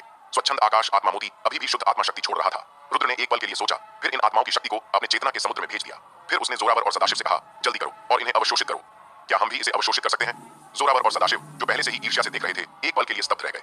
फिर उन्होंने प्रतिक्रिया दी और उत्साह से शुद्ध आत्मा शक्ति को अवशोषित किया।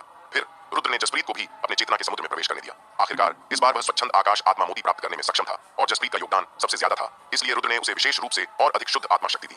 जब जसप्रीत चेतना के समुद्र में प्रवेश किया तो इतनी शुद्ध आत्मा शक्ति और इतनी बड़ी मात्रा को देखकर वह उत्साहित हो गया। उसका चुनाव गलत नहीं था, उसने सही व्यक्ति का अनुसरण किया था। अगर उसने जेल आत्मा महल को चुना होता तो उसे नहीं पता होता कि उसे कितने सालों तक सहना पड़ता या उसका बाकी जीवन कैसा होता, लेकिन अब चीजें अलग थीं। उसे उच्च स्तर तक पहुंचने की उम्मीद थी। थोड़ी देर बाद सदाशिव पहले टूट गया और वह सीधे महान आत्मा सम्राट के स्तर पर पहुंच गया। सदाशिव को टूटने का समय नहीं मिला था कि उसकी बारी थी जोरावर की। यह देखकर कि दोनों ने प्रगति कर लिया था, जसप्रीत और भी उत्साहित हो गया। महान आत्मा सम्राट का स्तर। उनकी पिछली साधना गति के अनुसार भले ही आकाश व बादल आत्मा महल उन्हें साधना संसाधन प्रदान करता रहता, फिर भी उन्हें प्रगति करने का मौका पाने के लिए हजारों साल लगते। इसके अलावा यह तब है जब साधना के लिए संसाधन निरंतर हों। अगर साधना के संसाधन कट गए तो प्रगति करना और भी मुश्किल हो जाता। आकाश व बादल आत्मा महल के बारे में जसप्रीत की समझ के आधार पर आकाश व बादल आत्मा क्षेत्र के साधना संसाधन अंतहीन नहीं हो सकते। यहाँ तक कि जेल आत्मा महल में भी प्रगति करने में 1000 साल लगते। अब जबकि प्राचीन समय पुनर्जनन हो चुका है और 9वें स्वर्ग के खुलने की खबर पूरे 8वें स्वर्ग में फैल चुकी है, उस समय सबसे शक्तिशाली लोग 9वें स्वर्ग में प्रवेश करने के अवसर के लिए प्रतिस्पर्धा करेंगे और अनगिनत जीवन नष्ट हो जाएंगे। इसलिए जितना मजबूत आप हैं उतनी ही अधिक जीवित रहने की संभावना है। थोड़ी देर बाद जसप्रीत की सांस अपनी सीमा तक पहुंच गई। धम। जसप्रीत ने प्रगति की महान आत्मा सम्राट। जसप्रीत इतना उत्साहित था कि उसका पूरा शरीर कांप रहा था। बधाई हो भाई जसप्रीत। जोरावर और सदाशिव ने जल्दी से उसे बधाई दी। सबको बधाई, जसप्रीत ने बार-बार जवाब दिया। तीनों ने और कुछ नहीं कहा और शुद्ध आत्मा शक्ति को अवशोषित करना जारी रखा। लगभग एक पल बाद स्वच्छंद आकाश आत्मा मोती में संग्रहित शुद्ध आत्मा शक्ति समाप्त हो गई और रुद्र ने स्वच्छंद आकाश आत्मा मोती को रख लिया। जसप्रीत और अन्य दो ने चेतना के समुद्र में बची हुई आत्मा शक्ति को अवशोषित करना जारी रखा। रुद्र ने उनकी परवाह नहीं की। स्वच्छंद आकाश आत्मा मोती को इकट्ठा करने के बाद वह तुरंत काले जेल से निकल गया। प्राचीन आत्मा दमन मोती रुद्र के जाने के कुछ ही देर बाद बड़ी संख्या में विदेशी काले जेल में आए। अग्रणी विदेशी की पुतलियां दुर्लभ लाल रंग की थीं, जैसे कि वे खून से भरी हों। यह अत्यंत दुर्लभ स्वर्गीय लाल आंखें थीं, जो केवल कुछ विदेशियों के पास होती हैं। स्वर्गीय लाल आंखों वाले विदेशियों में बहुत अनोखी क्षमताएं होती हैं। एक ब्रिगेडियर जनरल और 2 कमांडर मर चुके हैं, मेरे लिए अच्छे से जांच करो। और तुम हिडन जेल आत्मा महल के छोटे आदमी, तुम्हें भी अपने लोगों को लेकर अच्छे से जांच करनी होगी। स्वर्गीय लाल आंखों वाले विदेशी ने आदेश दिया और साथ ही हिडन जेल आत्मा महल के एक आत्मा साधक की ओर देखा। चिंता मत करो, हमारे प्रतिरोध आत्मा महल में भी एक आत्मा साधक मर गया है और हमें इसे अच्छे से जांचना होगा। प्रतिरोध आत्मा महल के बुजुर्ग यू ने जल्दी से जवाब दिया। हालांकि बुजुर्ग यू को छोटा आदमी कहलाने से काफी असहज महसूस हुआ, उसने कुछ कहने की हिम्मत नहीं की। वास्तव में दूसरों का उसे छोटा आदमी कहना गलत नहीं था। आखिरकार यह स्वर्गीय लाल आंखों वाला विदेशी प्राचीन काल से अब तक जीवित था और वह केवल 10,000 साल तक जीवित रहा था। एक पल बाद खोज करने वाले विदेशी जल्दी से वापस आए। महोदय, हमें वान कबीले की बची हुई शक्ति की कोई निशानी नहीं मिली। नहीं मिली? स्वर्गीय लाल आंखों वाले विदेशी का चेहरा काला पड़ गया।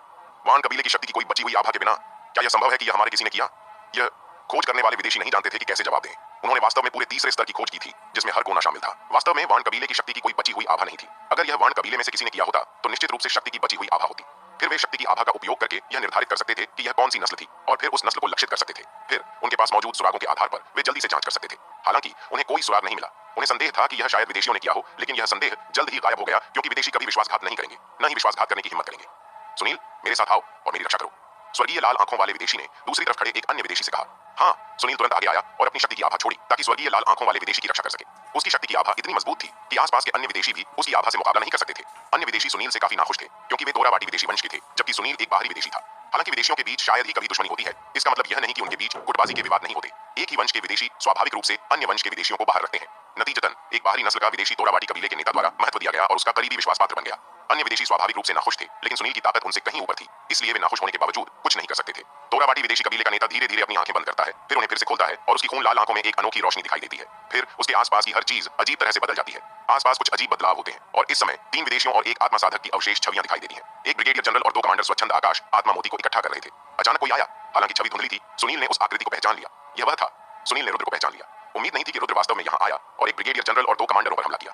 अवशेष छवि में रुद्र का दाहिना हाथ अत्यंत भयानक शक्ति के साथ फट पड़ा और ब्रिगेडियर जनरल और दोनों कमांडर मौके पर ही मारे गए। फिर रुद्र ने अपनी आत्मा मार्ग धर्म छवि को छोड़ा और एक आत्मा साधक को मार डाला। इस समय तोराबाटी का नेता अपनी शक्ति वापस लेता है। उसकी लाल आंखें अविश्वास से भरी हुई थीं। यह तो स्वामी आकाश व बादल क्षेत्र राजा की शक्ति निकली, लेकिन स्वामी आकाश व बादल क्षेत्र राजा प्रतिरोध क्षेत्र में क्यों है और वह अपने ही लोगों पर हमला क्यों कर रहा है? नहीं, इस बात को जरूर सूचित करना होगा। क्यों? एक आह तोराबाटी नेता के कानों तक पहुंची। दरअसल मुझे लगता है कि तुम बहुत अच्छे इंसान हो, काफी नेक। अगर हम एक ही कबीले के होते तो हम अच्छे भाई हो सकते थे, लेकिन दुर्भाग्य से तुम और मैं अलग अलग कबीलों से हैं। शुरू में मैं सोच रहा था कि तुम्हें थोड़ा और पालूं और फिर जब तुम्हारी ताकत पर्याप्त रूप से ठीक हो जाए तो तुम्हें निकल लूं। अब ऐसा लगता है कि मैं और इंतजार नहीं कर सकता, वरना अगर तुमने यह खबर विदेशी नस्ल को दे दी तो न केवल रुद्र खतरे में होगा बल्कि मैं भी खतरे में पड़ सकता हूं। सुनील ने असहाय होकर आह भरी। यह अनुमान नहीं था बल्कि सच्चाई थी। एक बार यह खबर विदेशी नस्ल को पहुंच गई तो यह निश्चित रूप से एक बड़ा झटका पैदा करेगी और विदेशी नस्ल निश्चित रूप से पूरी तरह से जांच करेगी। दूसरे लोग विदेशी नस्ल की वर्तमान ताकत को नहीं समझते, लेकिन सुनील बहुत अच्छी तरह जानता था कि प्रतिरोध क्षेत्र में विदेशी शक्ति बहुत मजबूत है और यह प्राचीन प्रणाली से कम नहीं है। विदेशी नस्ल सामने नहीं आई क्योंकि वे छिपे हुए हैं। प्राचीन प्रणाली और स्वर्गीय प्रणाली के बीच लड़ाई का इंतजार कर रहे हैं। जब ये दोनों प्रणालियां लगभग खत्म हो जाएंगी तो वे बाहर आएंगे और बाकी को साफ करेंगे। अगर इस मामले की पूरी तरह से जांच हुई तो विदेशी बहुत सावधानी से जांच करेंगे और सुनील की पहचान उजागर हो सकती है। चाहे रुद्र के लिए हो या अपने लिए, सुनील के पास कार्रवाई करने के अलावा कोई चारा नहीं था। जब तोराबाटी का नेता सुनील की बातें सुनता है तो वह जल्दी से प्रतिक्रिया देता है, लेकिन बहुत देर हो चुकी थी। सुनील काली गैस में बदल गया, सीधे तोराबाटी के नेता को ढक लिया और उसे मौके पर ही निगल लिया। अचानक बदलाव ने मौजूद विदेशियों को स्तब्ध कर दिया। हालांकि सुनील ने पहले ही कार्रवाई कर दी थी और विदेशी प्रतिक्रिया देकर जल्दी से विरोध करने के लिए कार्रवाई करते हैं, लेकिन यहां तक कि तोराबाटी का नेता भी सुनील से मुकाबला नहीं कर सका। फिर इन विदेशी लोगों की तो बात ही छोड़ दें। आपको पता है, इस दौरान सुनील ने चुपके से कई शक्तिशाली विदेशियों को निगल लिया था ताकि अपनी ताकत बढ़ा सके। इसलिए उसका विदेशी शरीर पहले ही बहुत मजबूत हो चुका था और वह अर्ध राजकुमार के स्तर तक पहुंच गया था और राजकुमार के स्तर से केवल एक कदम दूर था। प्रतिरोध करने वाले विदेशी सुनील को बिल्कुल नहीं रोक सके। केवल एक पल में वे सभी सुनील द्वारा निगल लिए गए। अब तुम अकेले बचे हो। सुनील ने जेल आत्मा महल के बुजुर्ग यू की ओर देखा।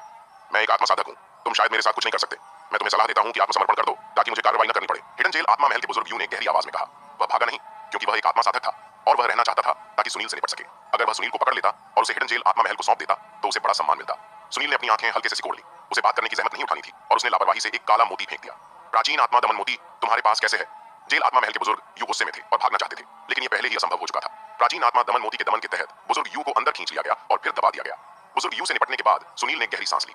जैसे ही विदेशी नेता को परिष्कृत और अवशोषित किया गया, उसके विदेशी शरीर की आंखें धीरे धीरे खून लाल हो गईं। तोराबाटी, मेरे विदेशी शरीर ने उसकी शक्ति को अवशोषित करने के बाद मुझे भी तोराबाटी मिल गया। ये वास्तव में मुझे हैरान करता है। सुनील ने उत्साह दिखाया। तोराबाटी की क्षमता बहुत अनोखी है और कुछ खास पलों में बहुत महत्वपूर्ण भूमिका निभाती है। रुद्र, मुझे नहीं पता था कि तुम भी यहाँ हो। इन विदेशी नस्लों की शक्ति को बचाने के बाद मैं तुम्हें ढूंढने आऊंगा। सुनील ने अपने आप से बड़बड़ाया और फिर चला गया। जहां तक यहाँ के निशानों का सवाल है, उसने जाने से पहले उन्हें पूरी तरह मिटा दिया था। यहाँ तक कि अगर विदेशी नस्ल पूरी तरह से जांच करे तो भी इसे पता करना आसान नहीं होगा। स्वच्छंद आकाश आत्मा मोती प्राप्त करने के बाद रुद्र अपने अस्थायी निवास पर लौट आया। जैसे ही वह आंगन में प्रवेश करने वाला था, उसने आंगन में वेदिका को देखा। भाई रुद्र, तुम वापस आ गए। वेदिका ने जल्दी से उसका स्वागत किया। वेदिका, क्या तुम्हें मुझसे कुछ बात करनी है? रुद्र ने पूछा। नहीं रोक सका। कुछ नहीं, मैंने बस देखा कि जब तुम गए थे तब तुम्हारा मूड अच्छा नहीं था, इसलिए मैं तुम्हें ढूंढने आई, लेकिन तुम बाहर थे। वेदिका ने जल्दी से कहा। क्या तुम यहाँ मेरा इंतजार कर रही थी? रुद्र ने पूछा। ज्यादा देर नहीं हुई, वेदिका ने मुस्कुराते हुए कहा। रुद्र के दिल में एक गर्मजोशी का एहसास हुआ। वह 6 घंटे तक बाहर था। एक मार्शल कलाकार के लिए अगर वह अभ्यास कर रहा हो तो 6 घंटे पलक झपकते बीत जाते हैं, लेकिन कहीं 6 घंटे तक इंतजार करना पहले से ही लंबा समय है। मैं ठीक हूँ, रुद्र ने वेदिका से कहा। वास्तव में रुद्र का मूड अब बहुत बेहतर था। उसने रास्ते में कई चीजों का सामना किया था और ऐसा कुछ भी नहीं था जिसे वह पार न कर सका। चूंकि इशिका ने एक बेहतर विकल्प चुना है, रुद्र केवल उसके लिए अपने दिल में शुभकामनाएं दे सकता था। मुझे खुशी है कि तुम ठीक हो। वेदिका ने सिर हिलाया। मैं पहले आराम करने जा रहा हूँ। 3 घंटे में तीसरा मुकाबला शुरू होगा। रुद्र ने वेदिका से कहा। हाँ, मैं पहले वापस जाती हूँ और बाद में तुमसे मिलने आऊंगी। वेदिका ने आज्ञाकारी रूप से सिर हिलाया। वेदिका को जाते हुए देखने के बाद रुद्र कमरे में गया। पूरे कमरे को पूरी तरह से सील कर दिया और रक्षा जादू को सक्रिय कर दिया। तुरंत बाद रुद्र ने अपनी आत्मा मार्ग धर्म छवि को छोड़ा और छोड़ी गई आत्मा शक्ति को चारों ओर फैलाया। ये फिर से पुष्टि करने के बाद कि आत्मा शक्ति बाहर नहीं निकलेगी, उसने आत्मा मार्ग धर्म छवि को वापस ले लिया। स्वच्छंद आकाश आत्मा मोती रुद्र के चेतना के समुद्र में स्थित था। इस यात्रा के दौरान स्वच्छंद आकाश आत्मा मोती को लगभग परिष्कृत कर लिया गया था। रुद्र ने सीधे अपनी आत्मा को सक्रिय किया ताकि स्वच्छंद आकाश आत्मा मोती की अंतिम परिष्करण प्रक्रिया को पूरा किया जा सके। आधा घंटा बीत गया। स्वच्छंद आकाश आत्मा मोती आखिरकार परिष्कृत हो गया। रुद्र ने गहरी सांस ली और जल्दी से स्वच्छंद आकाश आत्मा मोती को सक्रिय किया। जमाओ, थम। आत्मा शरीर से बाहर निकल गई। स्वच्छंद आकाश आत्मा मोती सक्रिय हो गया। फिर एक अजीब दृश्य दिखाई दिया। रुद्र ने पाया कि उसका शरीर धीरे धीरे हल्का हो रहा था। दूसरे शब्दों में, उसका शरीर आत्मा में बदल गया और फिर उसकी आत्मा एक शरीर में भौतिक होने लगी। यह एक अनोखा दृश्य था और यह पहली बार था जब रुद्र ने इसे देखा था। शरीर ने मूल आत्मा की जगह ले ली, इसलिए शरीर की साधना स्तर के साथ आत्मा अब केवल आत्मा सम्राट के स्तर पर थी। आखिरकार रुद्र की साधना केवल अर्ध महान दिव्य सम्राट स्तर तक पहुंची थी। शरीर के आत्मा में बदलने के बाद मूल आत्मा धीरे धीरे एक शरीर में भौतिक होने लगी और रुद्र ने नए शरीर में निहित भयानक शक्ति को महसूस किया। यह अभी पूरी तरह से भौतिक नहीं हुआ था। एक बार जब यह पूरी तरह से भौतिक हो जाएगा, नए शरीर में निहित शक्ति और भी भयानक स्तर तक पहुंच जाएगी। जसप्रीत और अन्य दो भी देख रहे थे। उनकी आंखों में अविश्वास था। उन्हें उम्मीद नहीं थी कि ऐसा होगा। उन्होंने शुरू में सोचा था कि आत्मा शरीर से बाहर निकलकर एक और शरीर बनाएगी, लेकिन उन्हें उम्मीद नहीं थी कि शरीर और आत्मा ने वास्तव में जगह बदल ली थी। रुद्र जैसे व्यक्ति के लिए, जिसकी आत्मा उसकी शारीरिक साधना से कहीं आगे थी, जगह बदलना स्वाभाविक रूप से एक अच्छी बात थी। हालांकि अगर कोई अन्य मार्शल कलाकारों की तरह होता जिनकी आत्मा उनकी शारीरिक साधना से कई स्तर नीचे होती, तो जगह बदलना एक बड़ा नुकसान होता। दूसरे शब्दों में, केवल रुद्र और बहुत कम लोग ही इस स्वच्छंद आकाश आत्मा मोती का सबसे बड़ा प्रभाव निकाल सकते थे। इस समय रुद्र के पैर की उंगलियों ने अंतिम भौतिकीकरण पूरा किया। पूर्वज देवता की भयानक शक्ति बाहर निकली, रक्षा जादू को तोड़ दिया। रुद्र ने जल्दी से स्वच्छंद आकाश आत्मा मोती को वापस ले लिया ताकि शक्ति उसके रहने वाले आंगन को विस्फोट न कर दे। कितनी भयानक शक्ति, जसप्रीत ने कांपती आवाज में कहा। पूर्वज देवता स्तर की शक्ति वास्तव में भयानक है। सदाशिव ने रुद्र को देखा, जिसमें एक मजबूत आशा थी कि वह भविष्य में पूर्वज देवता के स्तर तक पहुंच सके। शुक्र है हम समय पर शक्ति को वापस ले सके, वरना अगर यह शक्ति छोड़ी जाती तो शायद यह क्षेत्र जमीन के साथ बराबर हो जाता। जोरावर ने कहा। यह शक्ति रुद्र ने जानबूझकर नहीं छोड़ी थी, बल्कि आत्मा के भौतिक होने के पल में अनियंत्रित रूप से छोड़ी गई थी। रुद्र, जो ठीक हो चुका था, मुस्कुराया। आत्मा के शरीर में बदलने के पल में रुद्र ने आत्मा में निहित अत्यंत भयानक शक्ति को महसूस किया, जो कि पूर्वज देवता स्तर की शक्ति थी। अफसोस की बात है कि स्वच्छंद आकाश आत्मा मोती द्वारा बनाया गया यह शरीर ज्यादा समय तक नहीं टिक सकता। यह शक्ति खत्म होने के बाद ठीक हो जाएगा। रुद्र ने अपने आप से सोचा। यह स्वच्छंद आकाश आत्मा मोती द्वारा बनाए गए शरीर की खामी है और यह ज्यादा समय तक नहीं टिक सकता, लेकिन यह काफी है। रुद्र ने हमेशा स्वच्छंद आकाश आत्मा मोती पर निर्भर करने के बारे में नहीं सोचा था। वह बस कुछ खास समय पर इसका उपयोग करना चाहता था। एक फायदा यह है कि जमने के तुरंत बाद आत्मा और शरीर का अगला परिवर्तन बहुत तेज होगा और केवल एक पल में पूरा हो सकता है। अब की तरह लंबे समय तक परिवर्तन के लिए इंतजार करने की जरूरत नहीं है। आत्मा का अनोखा शरीर स्वच्छंद आकाश आत्मा मोती से बदला गया है, तो इसे स्वच्छंद आकाश आत्मा शरीर कहते हैं। रुद्र ने शरीर को एक नाम दिया। इसके बाद रुद्र ने अपने विचारों को एक तरफ रख दिया। 3 घंटे जल्दी बीत गए। रुद्र कमरे से बाहर निकला और पाया कि वेदिका पहले से ही आंगन में उसका इंतजार कर रही थी। भाई रुद्र, वेदिका ने जल्दी से उसका अभिवादन किया। चलो युद्ध क्षेत्र में चलते हैं, रुद्र ने कहा। हम। वेदिका ने सिर हिलाया। साथ ही उसने चुपके से रुद्र की ओर देखा और पाया कि रुद्र का मूड काफी बेहतर लग रहा था, इसलिए वह राहत महसूस करने से खुद को रोक नहीं सकी। रुद्र और वेदिका युद्ध क्षेत्र में लौट आए। युद्ध क्षेत्र में पहुंचने के बाद रुद्र की आंखें अनजाने में बीच में लटके क्रिस्टल महल की ओर मुड़ गईं। हालांकि वह अंदर की स्थिति नहीं देख सकता था, वह इशिका को नहीं देख सकता था, लेकिन फिर भी वह एक नजर देखना चाहता था।